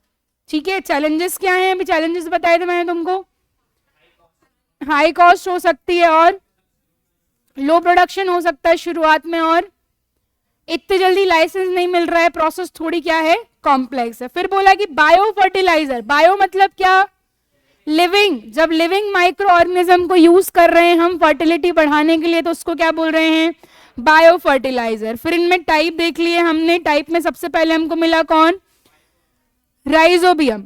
राइजोबियम किससे चिपका हुआ है, लेगुमिनस प्लांट से चिपका हुआ है, और ये 50 से 150 किलो नाइट्रेट का क्या कर सकता है, फिक्स कर सकता है एनुअली, एक दिन में नहीं कर रहा भाई, ठीक है। और दूसरा क्या है, एजिटोबैक्टर, ये कैसा है, फ्री लिविंग बैक्टीरिया है, और साइनोबैक्टीरिया भी कैसा है, और ये सारे किसको कर रहे हैं, नाइट्रोजन को कर रहे हैं। फिर अगला, ये कौन से एरिया में मिल रहा है, वेटलैंड्स में, जो कंपैरेटिवली पानी जहां पे ज्यादा है। माइकोरेजिया कहां मिल रहा था, हायर प्लांट्स की रूट्स में जब फंजाई प्रेजेंट है तो वो क्या कहला रहा है, माइकोरेजिया, जो न्यूट्रिएंट्स को एब्जॉर्ब कर रही है और फिर किसको दे रही है, प्लांट को दे रही है, ठीक है। फिर इसके बाद पीएसएम क्या है, फॉस्फेट सॉल्युबलाइजिंग माइक्रो ऑर्गेनिज्म। तो फॉस्फेट को जो सॉइल यूज नहीं कर पा रही है, उस फॉस्फेट को क्या करना, उपयोग लायक बना देना। फिर और लास्ट कौन सा है, एक्टिनोरेजिया, ये भी किसके लिए है, नाइट्रोजन, और कहां पे, लेग्यूम्स में, ठीक। इसके बाद पेस्टिसाइड्स देख लो, biopesticides derived from natural minerals such as animal, plant, bacteria और सर्टेन मिनरल, ठीक है। इसमें माइक्रोबियल हो सकते हैं, कुछ आपके नेचुरल हो सकते हैं, कुछ प्लांट बेस्ड हो सकते हैं।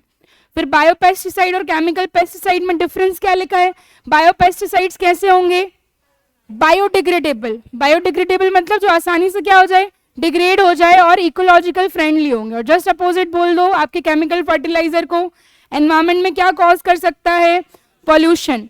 तो बायोपेस्टिसाइड नॉन टॉक्सिक होते हैं, जबकि केमिकल पेस्टिसाइड, जो बायोपेस्टिसाइड्स है इनको बहुत स्मॉल अमाउंट में यूज करना होता है, जबकि इनको ये कैसा इंपैक्ट डाल रहे हैं, पॉजिटिव, ये कैसा, नेगेटिव। ये इंसेक्टिसाइड की तरह भी काम कर सकते हैं, फंगीसाइड, वायरसाइड और रेपेलेंट की तरह भी ये काम कर सकता है, जबकि ये आपका केमिकल इम्बैलेंस ही बढ़ा रहा है, सॉइल में भी और प्लांट में भी। और ये क्या करेगा, बायोपेस्टिसाइड क्लोरोफिल और प्रोटीन बढ़ा देगा, जबकि ये प्रोटीन और क्लोरोफिल को क्या कर देगा। अब ये कुछ ऐसी चीजें समझ नहीं आ रही है। फिर फर्टिलाइजर और केमिकल फर्टिलाइजर देख लो, क्या है, बायो फर्टिलाइजर, ऑर्गेनिक सब्सटेंस का यूज कर रहे हैं, जिसमें क्या क्या हो सकता है आपका, बैक्टीरिया, फंजाई, साइनोबैक्टीरिया, बट यहाँ पे क्या है आपका, अमोनिया, अमोनिया, सिर्फ nitrogen nitrate, ammonia nitrate, ammonium sulphate, urea. इसमें आपकी सॉइल क्या है, नेचुरल न्यूट्रिएंट से रिच होगी, जबकि यहाँ पे क्या होगी, सॉइल फर्टिलिटी डिग्रेड हो जाएगी। यहाँ पे स्टिमुलेट करेगा ये ग्रोथ को, और यहाँ से ग्रोथ तो होगी, लेकिन इनऑर्गेनिक मटेरियल साथ साथ में आगे जाकर के कैसा इंपैक्ट डालेगा, नेगेटिव। ये कैसा है, इको फ्रेंडली, ये क्या कॉज कर सकता है, पॉल्यूशन। इसके एग्जांपल हमने देखे क्या, राइजोबियम, एजिटोबैक्टर, और यहाँ पे example ammonium nitrate, ammonium sulphate. फिर गवर्नमेंट इनिशिएटिव देख लिए, क्या गवर्नमेंट इनिशिएटिव है, सबसे पहला mission organic value chain development for north eastern region. कब लॉन्च किया गया इसको, तो ये जो है आपका एक third party certified organic farming provide कर रहा है आपके नॉर्थ ईस्टर्न स्टेट्स को, ताकि वो उगाएं और ज्यादा से ज्यादा क्या कर सके, एक्सपोर्ट कर सके। इसके बाद दूसरा अभी देखा था हमने, जो कि परंपरागत कृषि विकास योजना, भाई जो हमारी परंपराओं से चली हुई मेथड्स हैं उनको क्या करो, प्रमोट करो। फिर सर्टिफिकेशन, ताकि आपका जो सर्टिफिकेशन है वो क्या हो जाए, इजी हो जाए, वो बहुत कॉम्प्लेक्स मेथड है उसको फॉलो ना करना पड़े। फिर capital investment subsidy scheme under the soil health management scheme. तो यहाँ पे नाम से समझ में आ रहा है कि आपको क्या दी जाएगी, सब्सिडी। व्हाट इज सब्सिडी, क्या होती है सब्सिडी, सब्सिडी में देखो, सब्सिडी का मतलब कुछ एडिशनल देना नहीं होता, सब्सिडी का मतलब है आपके बिहाफ पे पे करना। जैसे तुम्हें एग्जांपल के तौर पे बता दो, तुमने वो राशन की दुकानें देखी बीपीएल वालों की, तो उनको गेहूं मिल रहे हैं वहां पे 2 रुपए किलो, चावल मिल रहे हैं 1 रुपए किलो। तो क्या एक्चुअल में गेहूं की कीमत 2 रुपए है? तो मैंने बोला मान करके चलो गेहूं अगर आपके 20 रुपए किलो है और वहां आपको 2 रुपए किलो मिल रहे हैं, तो जो 18 रुपए हैं वो आपके बिहाफ पे कौन दे रहा है? तो वही 18 रुपए क्या कहलाएंगे? सब्सिडी कहलाएगी। ठीक है। फिर national mission on oil seed and oil palm, national programme on organic production, और एमपी का याद रख लेना, क्या नाम है इसका, इसको सबसे पहले लिखना। फिर जीरो बजट नेशनल फार्मिंग मतलब लो कॉस्ट फार्मिंग। इसके 4 पिलर्स बताओ, जीवामृत, बीजामृत, आच्छादन और वाष्प। और ये इसके फादर कौन है? जीरो बजट नेशनल फार्मिंग के फादर भी लिखे हैं वहां, सुभाष पालेकर। ठीक है। फिर देख लिया जीरो बजट नेशनल फार्मिंग और कन्वेंशनल। कन्वेंशनल का मतलब क्या होता है? जो चला आ रहा है, बहुत लंबे टाइम से चला आ रहा है। तो ऑर्गेनिक इसमें देख रहे हैं कि भैया कॉस्ट कैसी है? 0 है। यहाँ पे कॉस्ट कैसी है? यहाँ पे क्या यूज किया जा रहा है? जीवामृत मतलब माइक्रो ऑर्गेनिज्म यूज कर रहे हैं। यहाँ क्या यूज कर रहे हैं? फर्टिलाइजर। यहाँ पे ना प्लगिंग कर रहे हैं ना आपकी टिल्टिंग कर रहे हैं, यहाँ प्लगिंग भी कर रहे हैं और टिल्टिंग भी कर रहे हैं। GMO not used here. GMO क्या है? कल पढ़ा था, जेनेटिकली मॉडिफाइड ऑर्गेनिज्म, जबकि यहाँ पे क्या हो रहा है? यूज हो रहा है। इसके बाद लेस इरिगेशन रिक्वायरमेंट, यहाँ पे आपको इंटेंसिव बहुत ज्यादा लेवल पर इरिगेट करना होगा, और ये बेस्ड है इकोलॉजिकल और ये बेस्ड है इकोनॉमी पर। तो फायदे क्या हो गए इसके? बोलो वही फायदे, soil fertility, productivity, employment opportunities, no soil degradation. ठीक है। फिर बोला कि ये बताओ कि नेचुरल फार्मिंग भी अच्छी है और ऑर्गेनिक फार्मिंग भी अच्छी है, तो आखिर इनमें क्या डिफरेंस है? तो जो नेचुरली होने दे रहे हैं वो क्या? Natural farming. और हम सामने से माइक्रो ऑर्गेनिज्म यूज कर रहे हैं तो वो क्या? Organic farming. तो नेचुरल फार्मिंग में क्या लिखा है? Method of farming that seeks to minimise external input and let nature take it course. Minimise कर रहे हैं कैसे इनपुट्स को? एक्सटर्नल को, और नेचर को बोल दिया, मिट्टी को बोल दिया भाई उगाना है तो होगा, नहीं तो तू देख ले फिर अपने हिसाब से। ठीक है। और इधर क्या बोल रहे हैं? यहाँ पे आप अलग अलग मेथड यूज कर रहे हो और वही डेफिनेशन लिख दें, क्या? सिंथेटिक केमिकल पेस्टिसाइड्स को यूज ना करते हुए जो हमारे माइक्रो ऑर्गेनिज्म है उनका यूज कर रहे हैं। ठीक है। तो नेचुरल फार्मिंग में बहुत लेस इनपुट मिलेंगे हमें। और यहाँ पे देखो, इसमें इनपुट में हम काउ डंक बोल सकते हैं, यहाँ पे आपका ऑर्गेनिक फर्टिलाइजर वगैरह हो सकता है।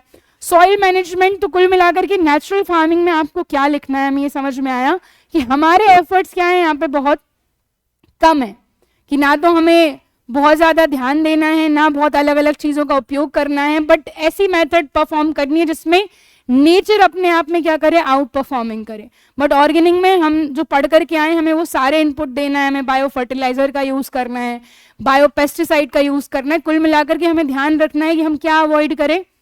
केमिकल अवॉइड करें, दैट्स इट। ठीक है। और नेचुरल फार्मिंग का ही एग्जाम्पल क्या हो सकता है? जीरो बजट फार्मिंग, क्योंकि हम इनपुट नहीं दे रहे ना, हम किस पे डिपेंडेंट है? नेचर पे, कि भैया खुद ही हो जाओ तुम। ठीक है। फिर इनमें बोला क्या सिमिलैरिटी है? तो दोनों ही क्या है? केमिकल फ्री हैं और फार्मर्स को इंकरेज कर रहे हैं और नॉन केमिकल और होममेड पेस्ट कंट्रोल मेथड को यूज कर रहे हैं। तो फिर बोल रहे हैं कि इंडिया क्या है? Leading organic farmer producer in world. अभी हमने देखा सबसे ज्यादा ऑर्गेनिक फार्मर्स दुनिया में कहाँ हैं? भारत में है।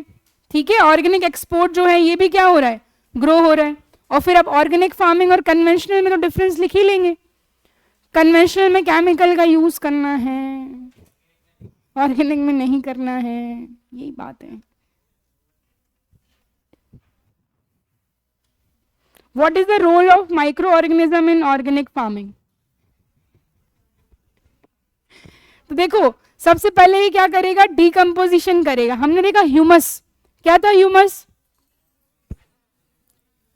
प्लांट और एनिमल वेस्ट को एक ब्लैक सब्सटेंस में कन्वर्ट कर दिया जा रहा है और वो सब्सटेंस फिर सॉइल और फर्दर प्लांट की हेल्थ के लिए क्या है?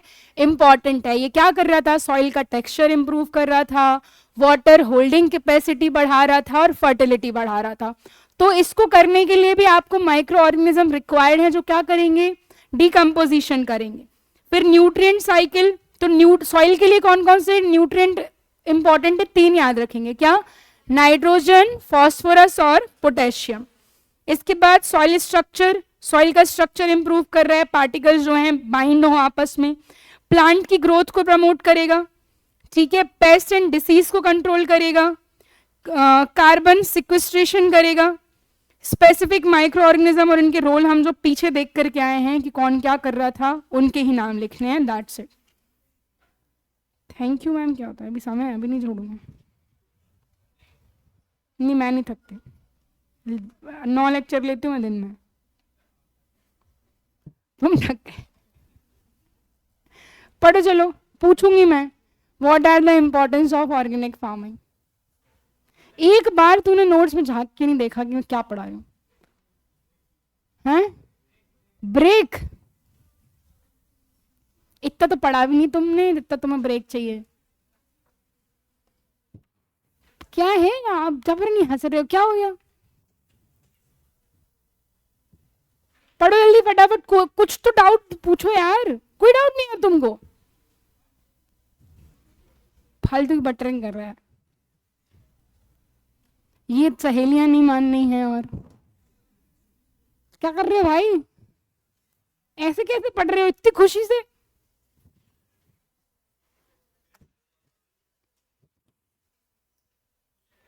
खुश रहना चाहिए, सही बात है। चलो बताओ, कोई डाउट है किसी को? तो पढ़ो, अभी नहीं छोड़ूंगी मैं, टॉपिक होना चाहिए ढंग से। अरे ऐसे कैसे, तेरे को हो गया, सबको हो गया क्या? ये इधर, ये तो कुछ बोल ही नहीं रही, तुमको हो गया? क्या हो गया, समझ आ गया? तो पढ़ लो एक बार फटाफट से। तुम घर जाके नहीं करते हो कुछ, मुझे पता है, पढ़ते हो? ये तो एग्जाम में बताएगा। आज मैच है, अभी तो टाइम है।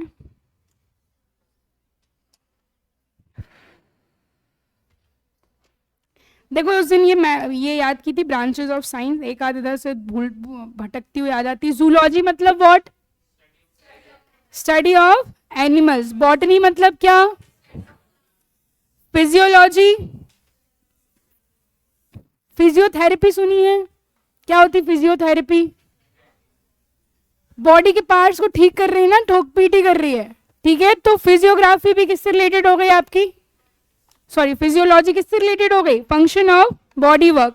मॉर्फोलॉजी किससे रिलेटेड है? ये अपीयरेंस। मॉर्फोलॉजी आपकी साइज, अपीयरेंस, शेप, इस सब से रिलेटेड हो गई। Anatomy study of. फिजियोलॉजी क्या था? Function of body work. और एनाटॉमी क्या है? बॉडी पार्ट्स का। Genetic study of inheritance. फिर माइक्रोबायोलॉजी, नोट्स में ही लिखा है पेज नंबर 15 पे। इसके बाद बैक्टीरियोलॉजी, माइक्रोबायोलॉजी, एरोबायोलॉजी, एग्रोफॉरेस्ट्री। फॉरेस्ट्री मतलब क्या? फॉरेस्ट ना। और फिर एग्रोनॉमी। अब बिना देखे बोलो, ठीक है? मुझे बताओ, जूलॉजी, बॉटनी, फिर फिजियोलॉजी, कोई देखेगा नहीं? यहां देखो, morphology, shape, size, appearance. Anatomy, anatomy, genetics, microbiology, micro organism, bacteriology, microbiology, phycobiology. Phyco कहां पढ़ा था? फाइको एल्गी, लाइकन में नहीं पढ़ा है तुमको मैंने? फंजाई वाले प्लांट को क्या बोल रहे थे? सब भूल जाते हो, कोई मतलब नहीं तुम मेहनत करके। एग्रो फॉरेस्ट्री क्या है? Forest related. और एग्रोनॉमी क्या है? Agronomy crop plants. एग्रोस्ट्रोलॉजी क्या है? ग्रासेस से रिलेटेड है। एंजियोलॉजी ब्लड वस्कुलर सिस्टम से रिलेटेड है। ब्लड याद है पूरा कि भूल गए? Anthology, ornithology. ऑर्निथोलॉजिस्ट कौन थे इंडिया के? अभी ये तो एंथ्रोपोलॉजी है, वही तो बोल रही हूँ। मैंने कुछ और, ऑर्निथोलॉजी एक दिन और पूछा था मैंने, बताया भी था तुमको। ऑर्निथोलॉजिस्ट थे सलीम अली, नहीं बताया? क्या बोलते हैं इनको? Bird man of India. तो स्टडी ऑफ क्या कहलाएगी? सलीम अली नेशनल पार्क कहाँ है? कहाँ है? जम्मू कश्मीर में है। और सलीम अली बर्ड सेंचुरी कहाँ है? तुम्हें नेशनल पार्क भी नहीं आते क्या? सलीम अली बर्ड सेंचुरी गोवा में है, सलीम अली नेशनल पार्क और किश्तवाड़ नेशनल पार्क, ये दोनों कहाँ हैं? जम्मू कश्मीर में है। ठीक है, इसके बाद बताओ, एंजियोलॉजी ब्लड वस्कुलर हो गया, ऑन्थोलॉजी हो गया फ्लावर्स, एंथ्रोपोलॉजी ये पी नहीं होगा, वी होगा ये।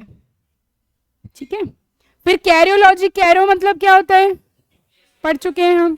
फिर इसके बाद एर्नियोलॉजी स्पाइडर, ऑर्थोलॉजी जॉइंट्स, और हमारी बोन्स में कौन सा प्रोटीन होता है? प्रोटीन नहीं था, फाइबर था वो। कौन सा प्रोटीन मिलता है? अच्छा, बोन्स को बनने वाली प्रोसेस को क्या बोलते हैं? ऑस्टियो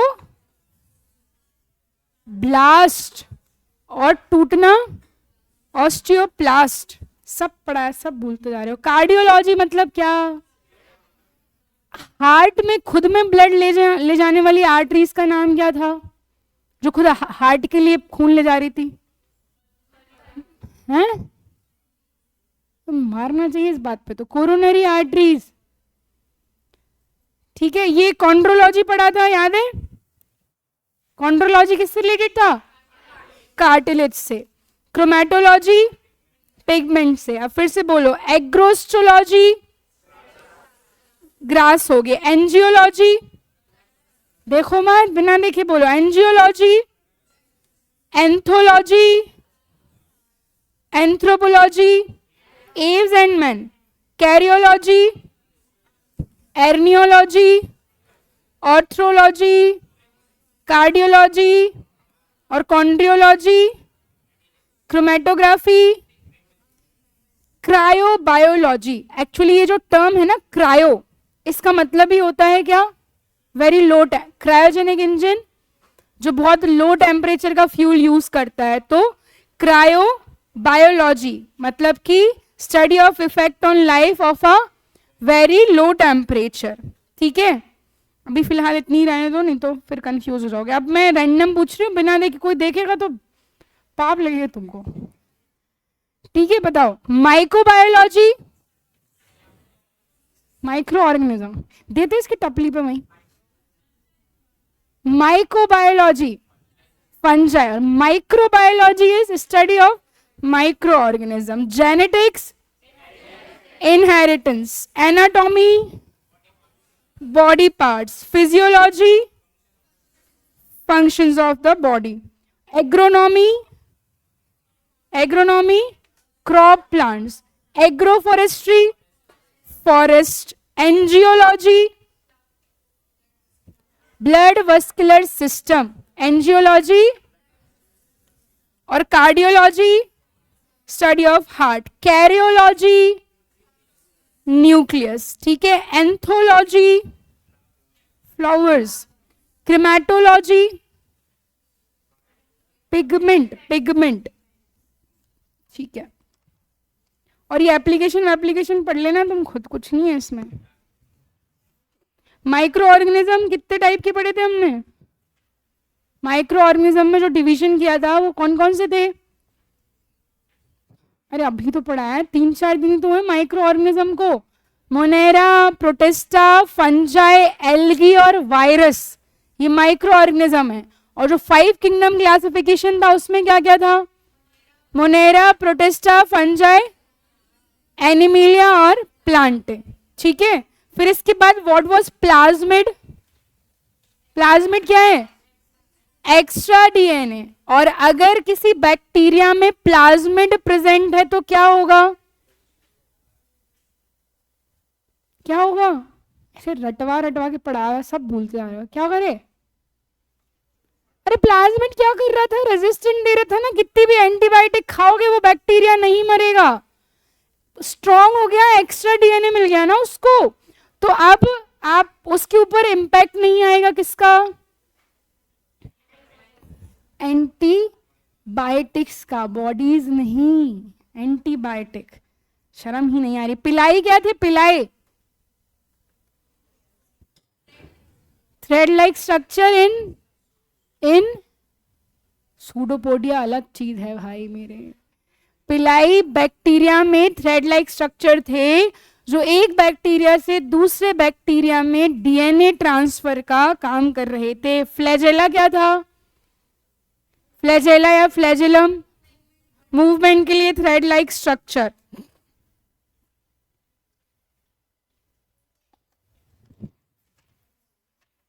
वायरस के ऊपर जो प्रोटीन की कोटिंग थी वो काहे से बनी हुई थी, कुछ नहीं पढ़ते तुम घर जाके, तुम्हारा देख लो, मेरा कोई नुकसान नहीं है, सब तुम्हारी हो रहा है, बड़ा हुआ सब भूलते जा रहे हो।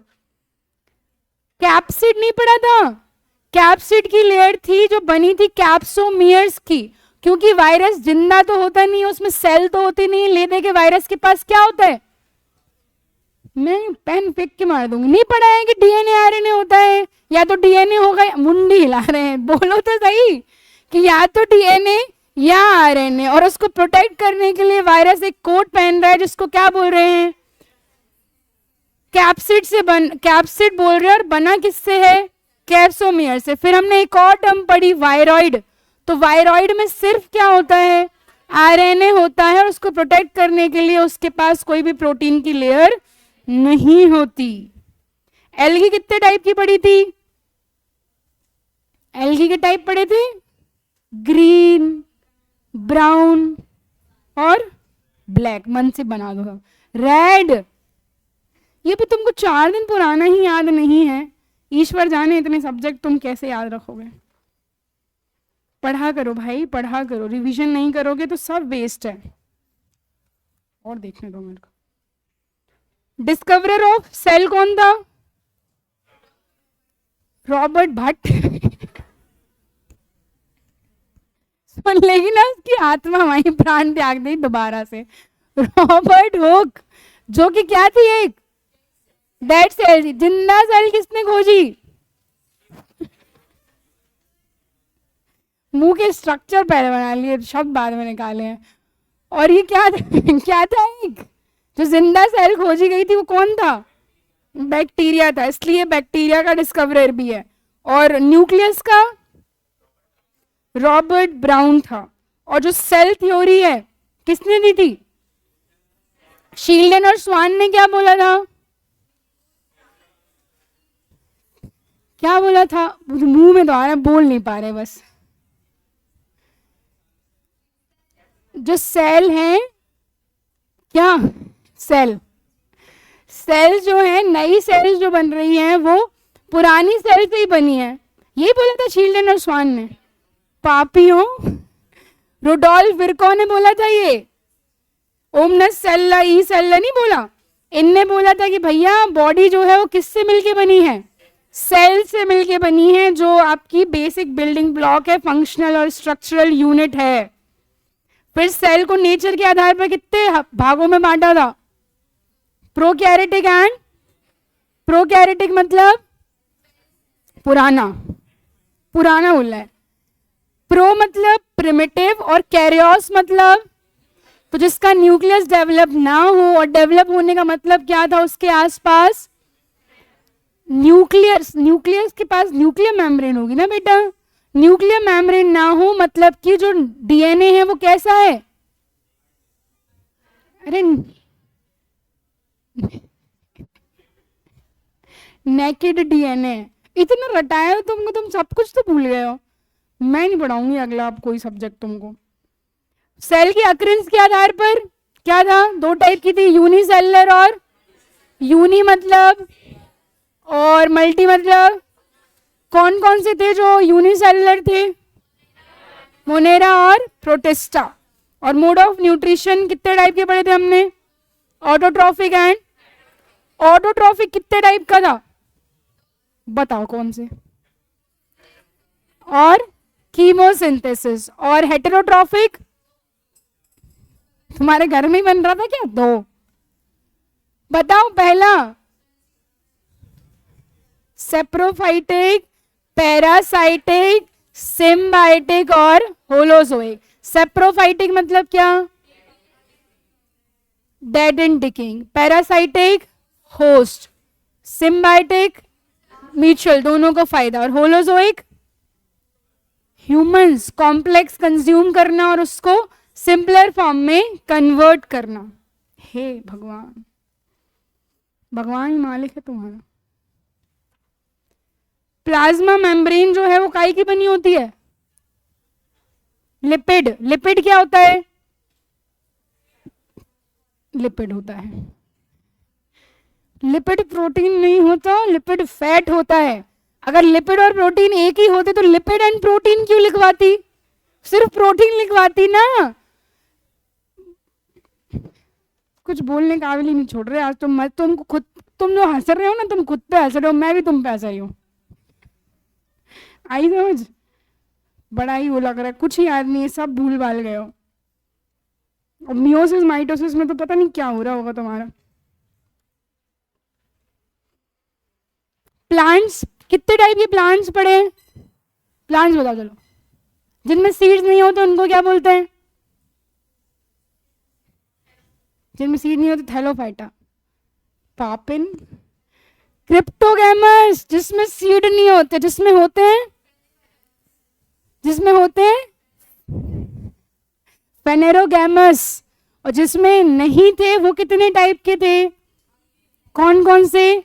Thallophyta, bryophyta, pteridophyta. और जिनमें थे वो कितने टाइप के थे? कौन कौन से? जिम्नोस्पर्म और एंजियोस्पर्म। जिनकी बॉडी डिफरेंशिएटेड नहीं थी, जिनमें वस्कुलर टिश्यू भी नहीं था, वो कौन कौन से हैं? थैलोफाइटा और ब्रायोफाइटा। जिनकी बॉडी डिफरेंशिएटेड है, वस्कुलर टिश्यू। वस्कुलर टिश्यू मतलब कौन? जाइलम और फ्लोएम प्रेजेंट है, वो कौन था? टेरिडो। जहां से पेड़ लगना शुरू हुआ। फिर जिनमें बॉडी डिफरेंशिएटेड वस्कुलर सिस्टम और सीड्स भी हैं, वो कौन कौन से? Gymnosperm, angiosperm. बट जिनकी बॉडी डिफरेंशिएटेड है, टिश्यू है, सीड्स भी हैं और सीड्स कवर्ड हैं, वो कौन से हैं? और जिनके सीड्स कवर्ड होंगे उन्हीं में क्या होगा? फ्लावर्स होंगे। और जिनमें फ्लावर्स होंगे उन्हीं में क्या होगा? फिर हमने देखा कि भाई जो आपका एंजियोस्पर्म है उसमें काइटिलिडॉन देखा था हमने, काइट या साइटिलिडॉन। इसका मतलब जो खाने वाला पार्ट है, तो जिसमें दो होंगे वो डाइकॉट, जिसमें एक होगा वो मोनोकॉट। भगवान। फिर चलो एनिमिलिया बताओ। 9 फाइलम पढ़े थे। कौन कौन से पढ़े थे? पॉरीफेरा, सीलेंट्रेटा, प्लेटीहेल्मिन्थेस, चौथा नीमेटोडा, पांचवा एनिलिडा, मॉस्किटो नहीं, मोलस्का, ऑर्थोपोडा, एकिनोडर्मिटा। और फिर हमने इनको 4 आधारों पे डिवाइड किया था। पहला था क्या? किस लेवल पे ये एग्जिस्ट कर रहे हैं? तो सेलुलर लेवल पे कौन एग्जिस्ट कर रहा था? फिर टिश्यू लेवल पे सीलेंट्रेटा, और ऑर्गन लेवल पे प्लेटीहेल्मिन्थेस, और बाकी सारे सिस्टम लेवल पे। दूसरा सिमेट्री थी, तो एकमात्र था जो एसिमेट्रिकल था, 2 थे जो रेडियल थे, सीलेंट्रेटा और एकिनोडर्मिटा, और बाकी सारे ये जो पढ़ा दिया है वही बोल रही हूँ, पता नहीं क्या लग रहा है, क्या चल रहा है। बायलैटरल, बाकी सारे बचे बायलैटरल। फिर तीसरा जर्मिनेशन लेयर, जिसमें 2 लेयर है वो, जिसमें 3 लेयर है वो। कौन कौन से थे जिनमें 2 लेयर थी? पीसी, पॉरीफेरा और सीलेंट्रेटा। बाकी सब में ट्रिप्लोब्लास्टिक। फिर क्या था? Coelom. What is coelom? Body cavity. तो शुरुआत के 3 क्या थे? ई सीलोमेट थे। कौन कौन है 3?